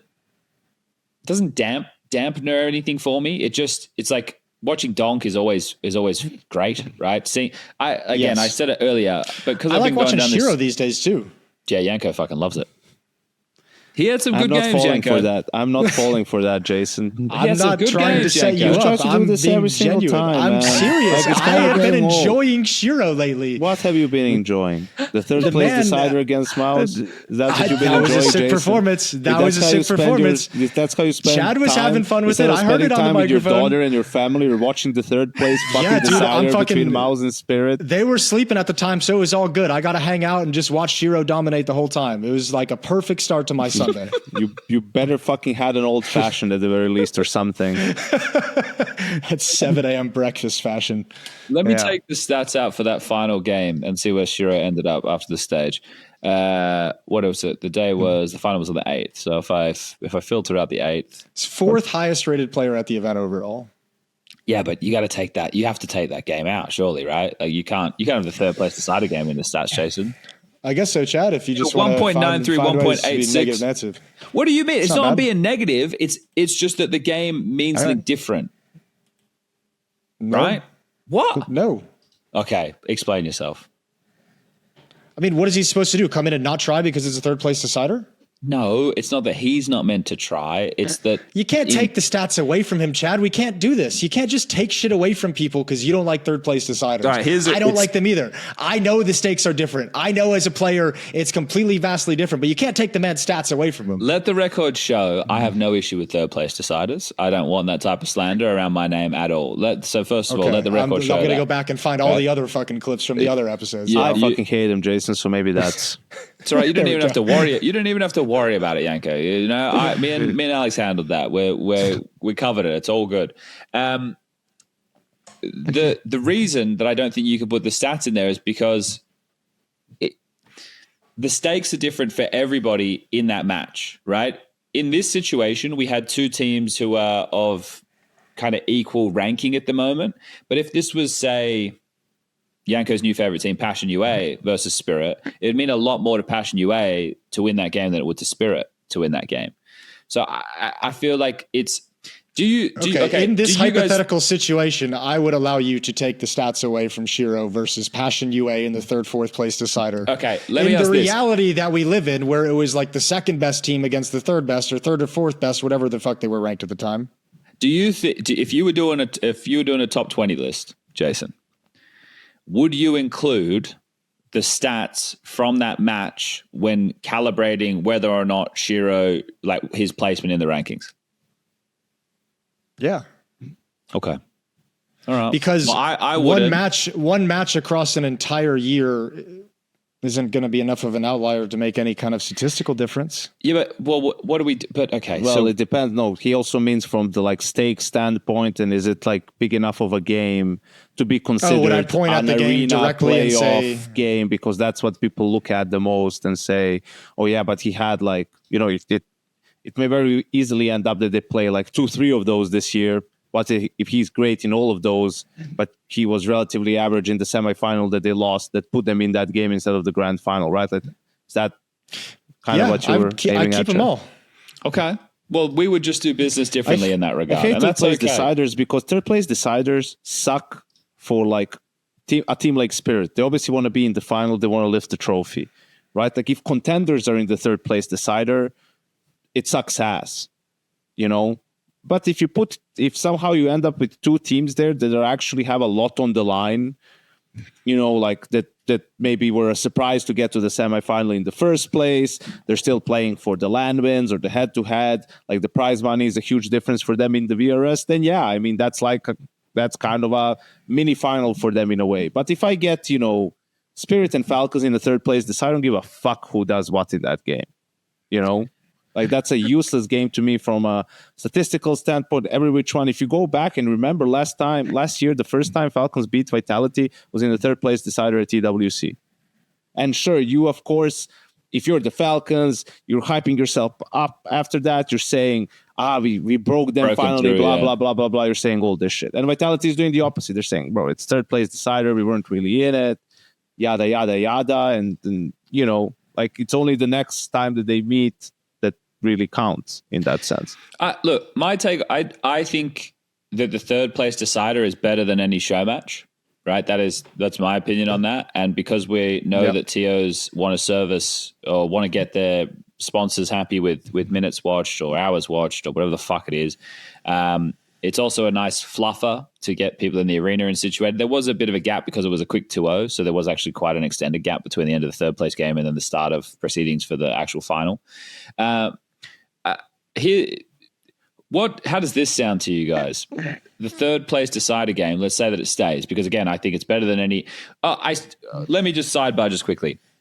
When show match conversations come up, fans have the wildest ideas, right? Which would be great to do. They would be great things to do, all these wild ideas that they have, but are not grounded in the reality of what's possible. So just to make a couple things clear for people, if you want to get players involved in playing a show match, you will have to compensate them.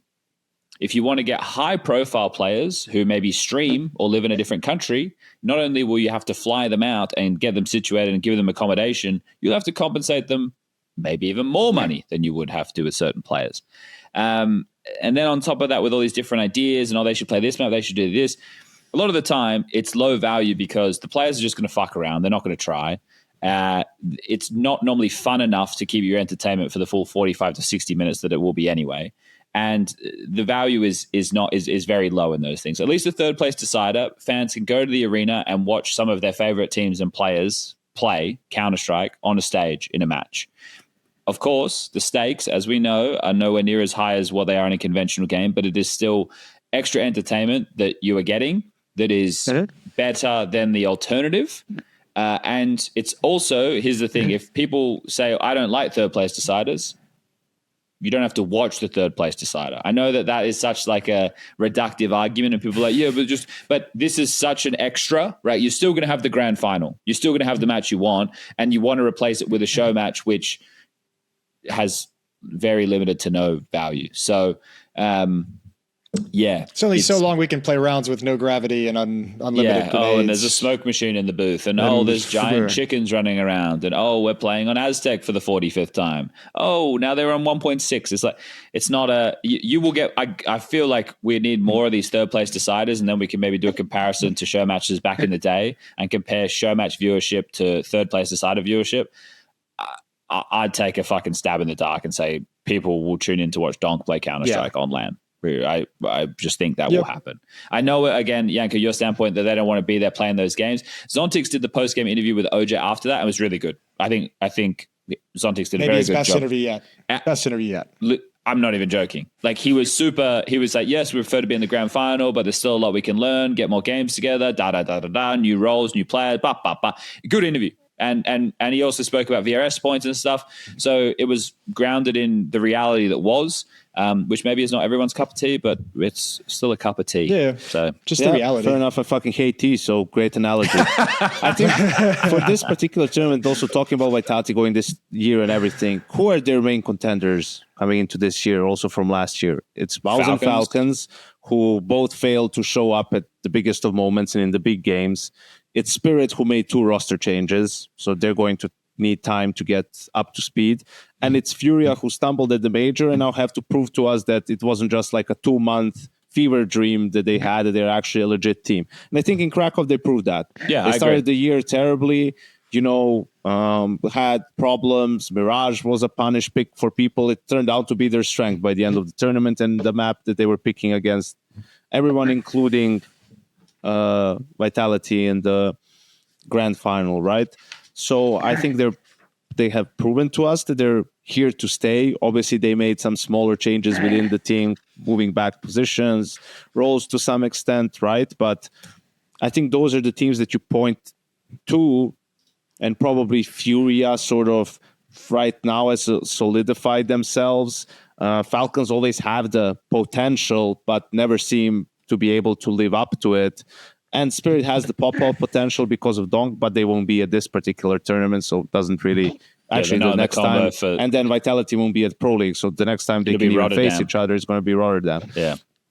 So when you take that into account, and then you have Vitality, who didn't change anything, got a ton of experience from last year, great team. Just as a team, they make so much sense, so it wasn't necessarily fluky or anything like that.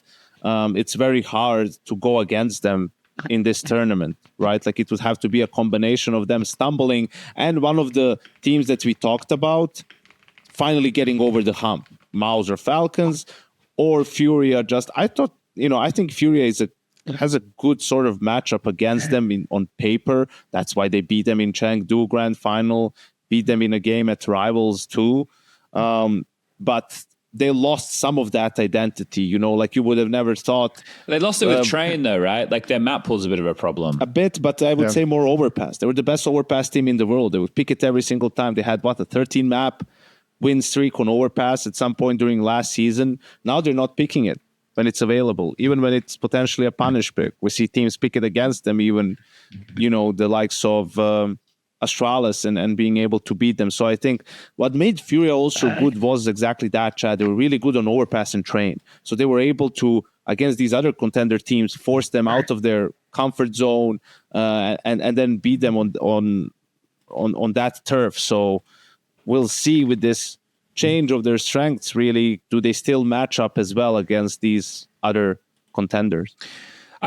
I was on the 6 hour layover. I had some time to take notes and stuff. So I was kind of just like looking at all the teams and just like a general note for each of them, or like what needs to happen now, because you have teams, because these events are so close to each other, Krakow now into Cluj, and almost all the teams are the same, right? We're only missing Spirit and Liquid, right? But all of the names we've already seen. All of these teams who are here, we've just played. So literally everybody, we're just getting new data a week later. So for people who maybe judged the Paravision result too heavily at Bounty, I think their result in Krakow would have been, a bit more of a shock, right? Whereas I think that was the expectation I had of them. Like, it's so unlikely they're going to make 2 deep runs back to back in that regard. And also Bounty was the Womp event. The way I was framing it, it would, that definitely played into the conversation. But this team has a very strong base. And for me, the story of Paravision in this event is they're a team who are in the conversation to make the playoffs, but they also could miss out, right? These players who are learning, right, still getting more experience. Now our gimmick, like, this doesn't work anymore. We need to find different output. But they have that strong base thanks to Jame and Dustin. Vitality, all I wrote was still number 1, which just goes into everything Yanko was saying. Their Dust 2 record, I tweeted it. It's so good. Their Dust 2 record is they've 90% win rate on Dust 2. They've played it 40 times. They've only lost it 4. And did you see the after the, what was the game they played? They played Ancient as well. Again, that was against Aurora. Yeah. In the seeding that game. was. And like even just kind of talked about like, we've been working on it. We just want to have it we just want to have it available if we need to do some bullshit like this, like that team is scary. Since Zywoo gets 54 kills or whatever the fuck he got, like it was like 4 overtimes. They're never going to play it against a good. They're never going to play it against a good Ancient team. But when they have it in a veto where it's a mutual ban and they're going to be able to, either float it or be happy to play it in that kind of a scenario. Yeah, and it's like, do you really like it? It pushes a team like Aurora who get Anubis back into a position where it's like, well, they've just taken away our biggest strength. Do we call their bluff? And it's like, well, they did, and they got a little bit unlucky they didn't win that one. The way that Woxic was explaining it, like it was that it felt like Zywoo. That was cool to see that on the round table. But he was just like, I couldn't do shit. Like, I don't know. I got just smoked. He was a step ahead of me everywhere I went. I didn't know what to do, and I was trying everything, tried all the different ideas I had. I just got fucking destroyed. You could feel his pain being there next to him. It was palpable. Most definitely. Yeah. I think also just quickly with what you guys mentioned and all the contenders is like MOUZ, people talk about, Anubis is back, so they're permabans, and now they have to play Dust. It's more that Train got removed. Like, they low-key became the best team on Train in the world towards the end of the year. So they get their permaban back and lose their best map. Like, on top of everything else where you feel like changes were half supposed to happen, but they didn't, and they just ended up staying together. Like, I think that's too much for them to really overcome. And I sort of echo what Apex said after the semifinal on the desk, is like, we don't feel like their Dust 2 was that good against G2 and Falcons, even though they got the wins. It's like more that those teams played bad. So we were very confident to play Dust against MOUZ. So yeah, I think that's going to end up being problematic too. Yeah.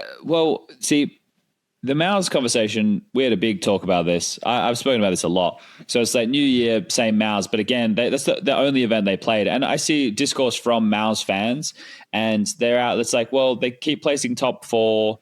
How is a roster change gonna make this any better? And it's a fair angle. It's like, okay, so would a roster change make them better, or is it too much of a risk it makes them worse? And when you're an elite Counter-Strike team, and I'm not talking about if you're a big, or I could even bring like Aurora into this conversation, or like FlyQuest or something like that. You didn't have to though, but keep going. But those type of teams, they're pretty content with being like top 16 teams in the world, right? Like Aurora, they can change that dialogue if they're able to get a breakthrough this year, but yep.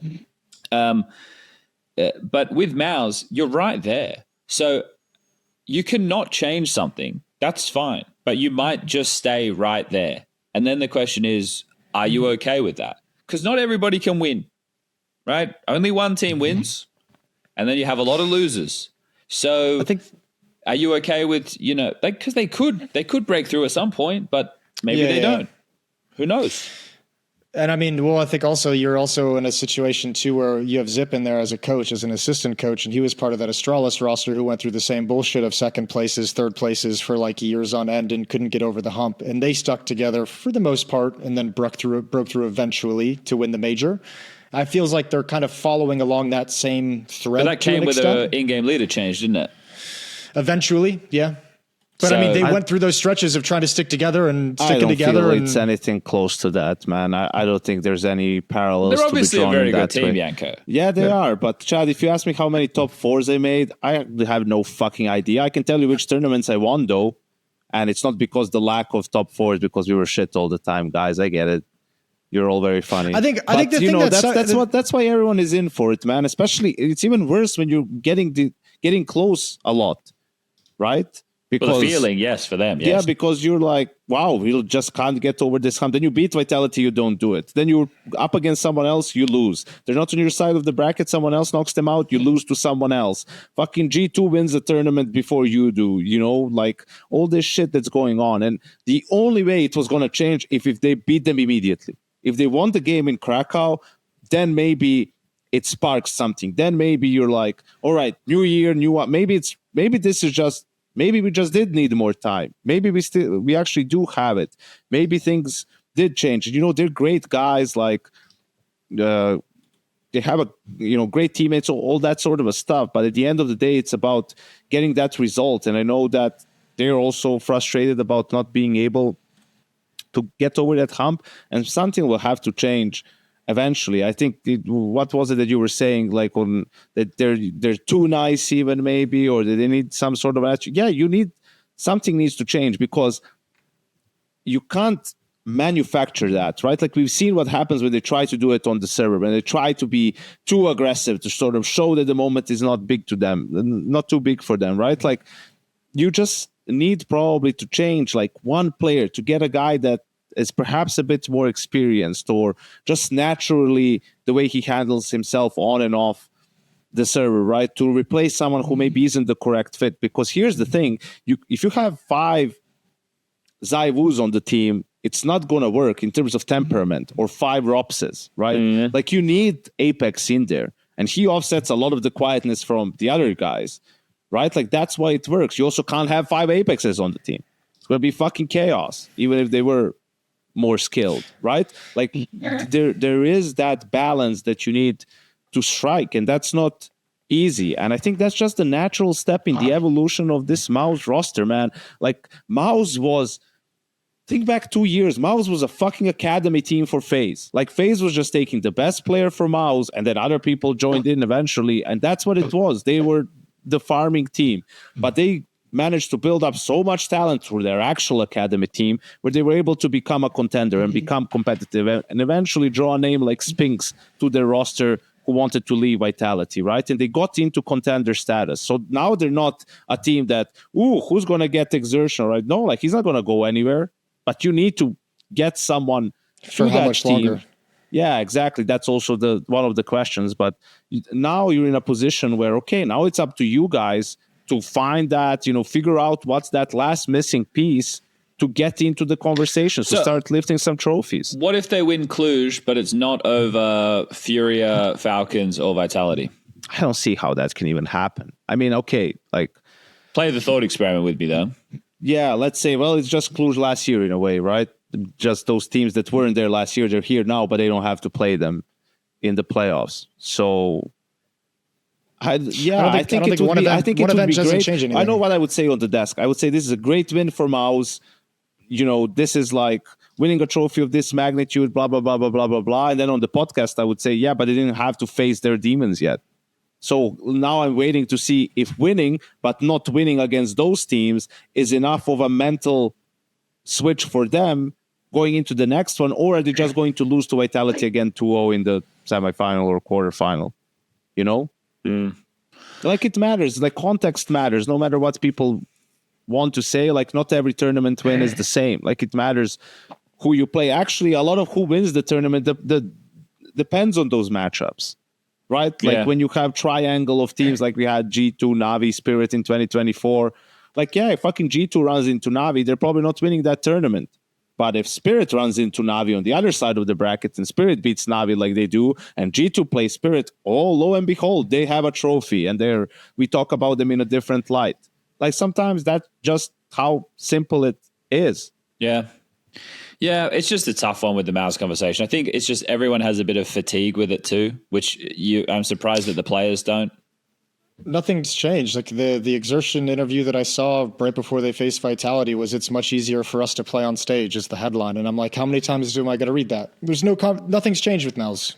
Like not the players, not the conversation, not the mentality. Like, I mean, this would be reading too much into it, but I'll do it anyways, just for shits and giggles. But even at the end, he came in and he said, like, I hope that we come in ready mentally to play them. And I'm like, what do you mean you hope you're ready to mentally play Vitality? Like, that might just be a translation thing in an interview from native language to English. That's why I don't want to get nitpicky on it. But like, that's the kind of things where my first initial reaction when I read that sentence is like, what the fuck, dude? Like, you've been primed to win trophies for like a year and a half now. Like, that mentality better fucking be there already. Like, this shouldn't be the conversation.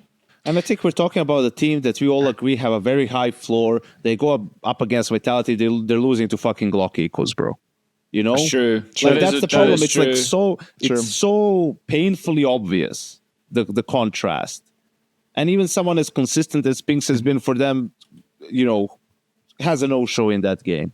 Like it's just, I don't want to even talk. Why are we talking about it? Why are we talking? How did they get drawn into this again? I don't want to talk about the same things all the time. Let's talk about something else. Let's talk about Cluj-Napoca group stage. What happens if FaZe doesn't make the playoffs here?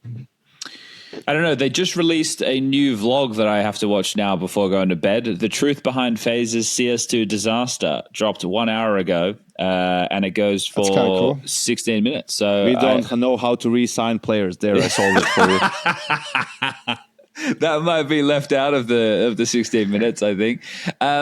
If FaZe, or we're trying to go younger. Great quote. Sign of the times. If FaZe don't, what was it? Don't make the playoffs? Yeah, that's probably even not super harsh, because do you even expect them? You also have to remember, well, not you, mostly the viewers, that here 8 teams go into the playoffs, unlike ESL events and even playoffs. The Blast events. Like there's only 6 teams that go to the arena. So I guess it just becomes, how far can FaZe slide down the fireman pole by April 6th? I don't want to do this. Well, I know this conversation is going to go. It's going to be like the Mouse conversation. It's going to be like, well, as we all know, FaZe, they kind of suck, but they're going to show up and maybe they're fucking awesome. And holy shit, if they do make the playoffs and we know what they're like on a stage, this is the same shit. So then what's new here then, boys? Because it is just the same teams. Like Bait, I'm excited to watch Sizzy play. Another 16-year-old Orpa. He's from Spirit Academy. He's on loan. I'm excited because the last one went so great. Yeah, but again, it'd be interesting to see, right? Mongols, did they stay in Europe and practice after Krakow? I would hope so. Actually, they did so, because they stayed at the hotel. They didn't leave the hotel. So that means they're going to be warm, more time with Cobra Zira. They're going up against Pain in the opening game. That feels like a very winnable game. Feels like a must-win for the Mongols to kick off their campaign. Astralis, they're happy. They've got fucking Ryu, whatever you want to call him. Well, let's do it this way, Chad, since you're going nuts over here, because I'm trying to give you something new to talk about. You don't want to do No, I know. I'm working it in with you. I'm telling you, I'm coming with you. I'm meeting you halfway. Right. I got the Polymarket thing up in the other screen, so we can go through these in the context of what the likelihood is of these wins listed on Polymarket. You know, you said, what was the match you were just talking about? Now you're throwing me off. I was talking about Pain versus Mongols, but there is also Astralis versus Na'Vi. Let's do Pain versus Mongols. Mongols, at 59 cents, like 59%, probability at the moment on Polymarket that they take the win. I think that's pretty solid, because I think Pain are fucking ass. So Pain beat Bait though, Yanko. Counter-Strike maths, man. Pain do the thing where it's like your boat is leaking, but you're trying to like get water out with a cup of coffee. I don't know. There's probably a better analogy, but I've been holding this I was gonna say, far too fucking long. I can't wait for all of you fuckers to complain how shit the audio is. There's all these weird sounds fucking happening. All right, give me this. Let's do this. Navi is 67 essentially. The probability is 67% is the odds. Shit, I just stumbled into that one too, didn't I? We got a twofer. So Navi is 67% probability to beat Astralis. Looking at Navi's results from Krakow, it's not that bad. They beat Paravision, they lost to Spirit, lost to Furia, two teams who are in the playoffs, right? It's really not that bad.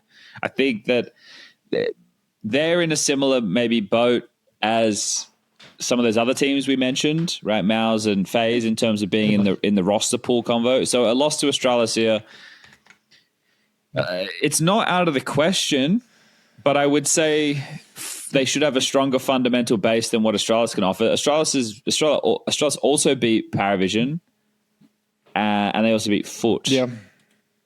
Actually, I think Astralis is one of those teams where I actually really kind of enjoy watching them play while also not necessarily, I don't know if this team is going to get significantly better, over the next period of time, but I think they're fun to watch play. We'll see more out of their established parts of Yabi and Stare, right? Because the team last year was a dead roster, right? And we knew that last year.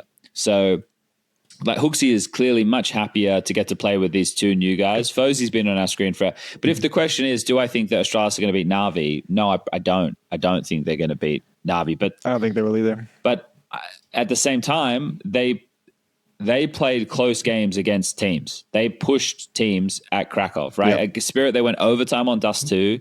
They took a map off of Furia.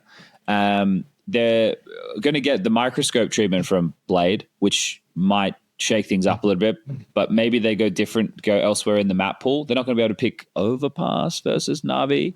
So perhaps, I know they used to have a 7 map pool with the old lineup. So maybe if they had time to introduce Anubis just a little bit so they can get rid of Mirage, man. That's the problem. That's such a big advantage for Na'Vi in the map. Vito, it feels like a surefire win. And then on the other side, they permaban Astralis' best map. So just in this matchup, it becomes a bit more difficult for Astralis. It feels where do they go? Do they? I guess Na'Vi has looked fine, but here's another thing, right? This is a nice contrast too. We have a team that made roster changes that desperately needed them and looking rejuvenated with Astralis. I agree with you. They were, a dead team walking last season. You could see it on their faces. Now they're rejuvenated. You can see it in their faces, but also on the server. Right, and Ryu and Fuzi, I think, have done great early on. Bro, Bubsky's still listed as a substitute for this org. Well, how long of a fucking contract did he sign? Just forever. What the fuck is going on? He's doing a pro bono right now, Jason, just for the love of the game. And then Na'Vi is like a team that you probably wanted and expected to make some sort of a change. You couldn't really pinpoint it, but they ended up staying together too. And you're like, all right, you're not going to be dog shit, but I don't see how you can be much better than you were last season. So that's going to be an interesting matchup from that perspective. But their peak was like the major, don't you think? That was so that form is possible. It just is it consistently possible? That's the question. Well, I was going to segue into FaZe a little bit and say, the same thing is that form was possible at the major, but what have you done for me lately? And it's just been completely disappointing. And for all this talk about Jacob, and Jacob is so sad, he has all this potential. Just imagine that FaZe had Ryu and Fuzi instead of Brokey and Jacob.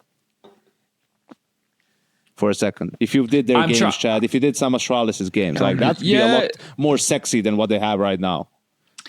So I think FaZe in the end, just some of the roster management decisions and the scouting, just hasn't been really on point. It hasn't given them a chance to compete with some of these other orgs. Simple as that.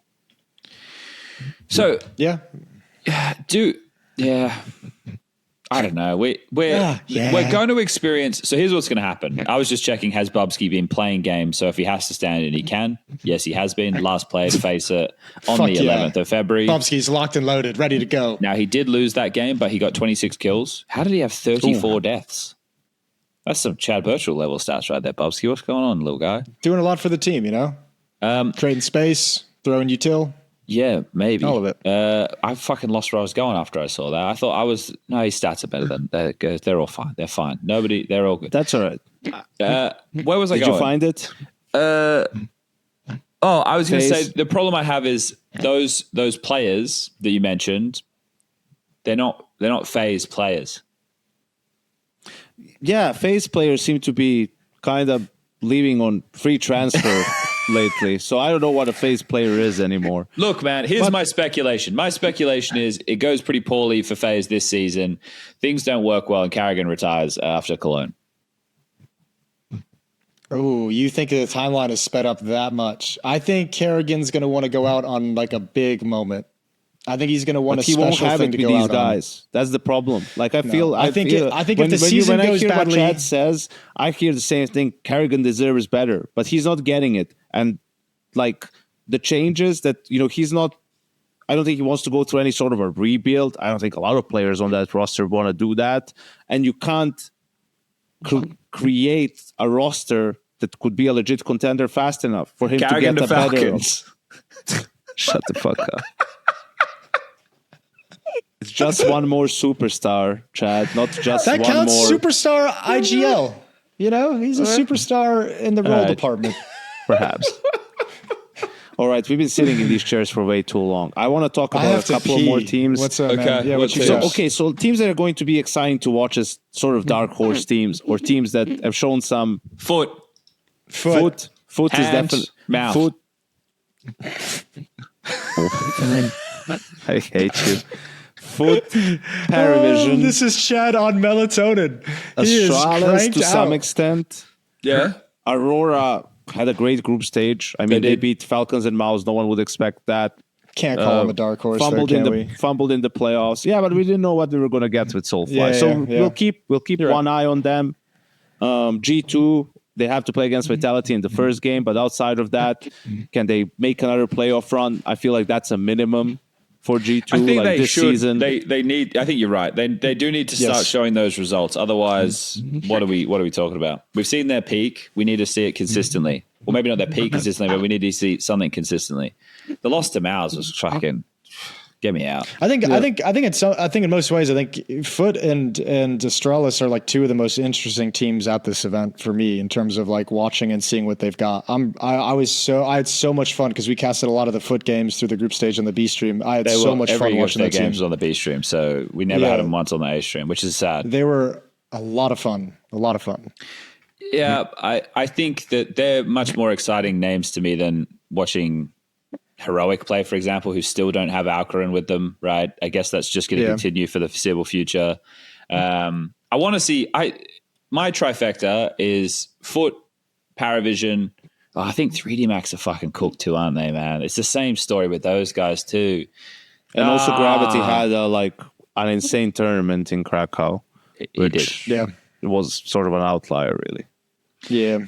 But I think we also get more data from this event because it's Swiss best of three. So that's kind of cool. And then we also spoke about the other events. So EPL being one of them with the online portion, which is going to heavily hurt teams in terms of VRS progression, and then Rotterdam. So there's only 3 opportunities left for the majority of these names you're looking at right now to be moving and shaken in the VRS spots, right?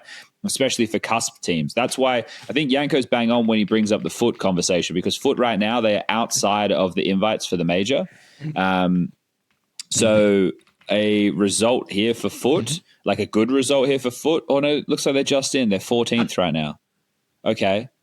Because they changed since last time I looked. But yeah, you need to be top 16 for EU, right? This cutoff came quick. Well, yeah, but it always does. It's like 2 months before. This is. I know it's crazy, but it feels so well, maybe it's because I haven't traveled to an event yet this year, which is unusual in the past decade of my life. 2 weeks, Jason. I feel like the year hasn't fully gotten started, and then we're like, oh, the cutoff isn't a month and a half, and I'm like, holy shit. Yeah. No, I think that's why results at the major crazy. And just before are so important too, right? Because of how quick. Because that's it. After Rotterdam, all the other events, the cutoff will happen during Bucharest. All those other events now matter about form going into the major And it's going to be opportunities where the teams who are already qualified for the major are going to be skipping some events. So teams who are just outside of that, the teams that we're talking from like 20 onwards, get a chance to sneak in. And if they make some dents against the bigger names, then they can slowly move up, right? So the structure of all that changes a little bit there. But yeah, it does feel pretty rapid, considering Rotterdam's in a month's time, 33 days. In 33 days from now, right? So, yeah, within the next 40 days, we will have the teams locked in for the major, essentially. But that's because we're looking at it from a top-down lens of the top dogs, or I guess we're looking at it from a bottom-up lens of the top dogs. And we're kind of, because there's going to be so many of those small lands that are going on, they're just going to keep happening. They will just be rifling off non-stop between now and that date. Yep. And BC Game is not allowed to play in the BC Game Masters events. I did see that. Which is kind of cool. It does make sense, right? It does make complete sense. Yeah. Shocking. But didn't we have that happen in the past with Bet-Boom and Bet-Boom playing in a... Yes. Yeah. They were just perhaps smart enough to not call it... Actually, it was Bet-Boom. No, they did the first couple times, but that's why it went to... That's what Fisher turned into, I think. Is like, I thought Bet-Boom was just sponsoring Fisher. Or was Fisher always running the event? But... Yeah, Bet-Boom went to Fisher to run the event after they were no longer allowed to be the name of the event and the name of a team. Okay, well, apparently they're not doing too well, are they? Poor Fisher, man. No, things aren't going great. No, not going great over there. There's another TO that hasn't paid me yet. We'll talk about that, and we'll give them another month, and then we'll episode start 169. We'll get into that one. Yeah, we'll get into that one soon because still early days. All right. Well, we've been going for 2 hours and 5 minutes, and Jason has to edit this. I do have to edit this. It'll be out like in 3 days. No. Yeah. Come on now. Jason does a lot of work on this, and it keeps him up at night. I know. I was talking to the kid about it. She was letting me know all the dramas. She said, Daddy's stressed. What the fuck are you doing calling my kid, Chad? What do you mean? We're me, Alex, and Mel. You're talking to my fucking daughter, Chad. Me, Alex, and Mel, we kind of, we're those weird uncles and aunts that she might remember. She asked about you guys. See? Nice. She remembers the names. Nice. That's good. Yeah. That's great. Maybe more than my actual niece probably does. Yeah, probably. Yeah. All right. Well, on that positive note, everyone have a good one. I'm getting this mic out of my hands now. Thank you, everyone. Go buy yourself a fucking mic stand. You got at least 6 days. All right. Anyways, see ya. Bye.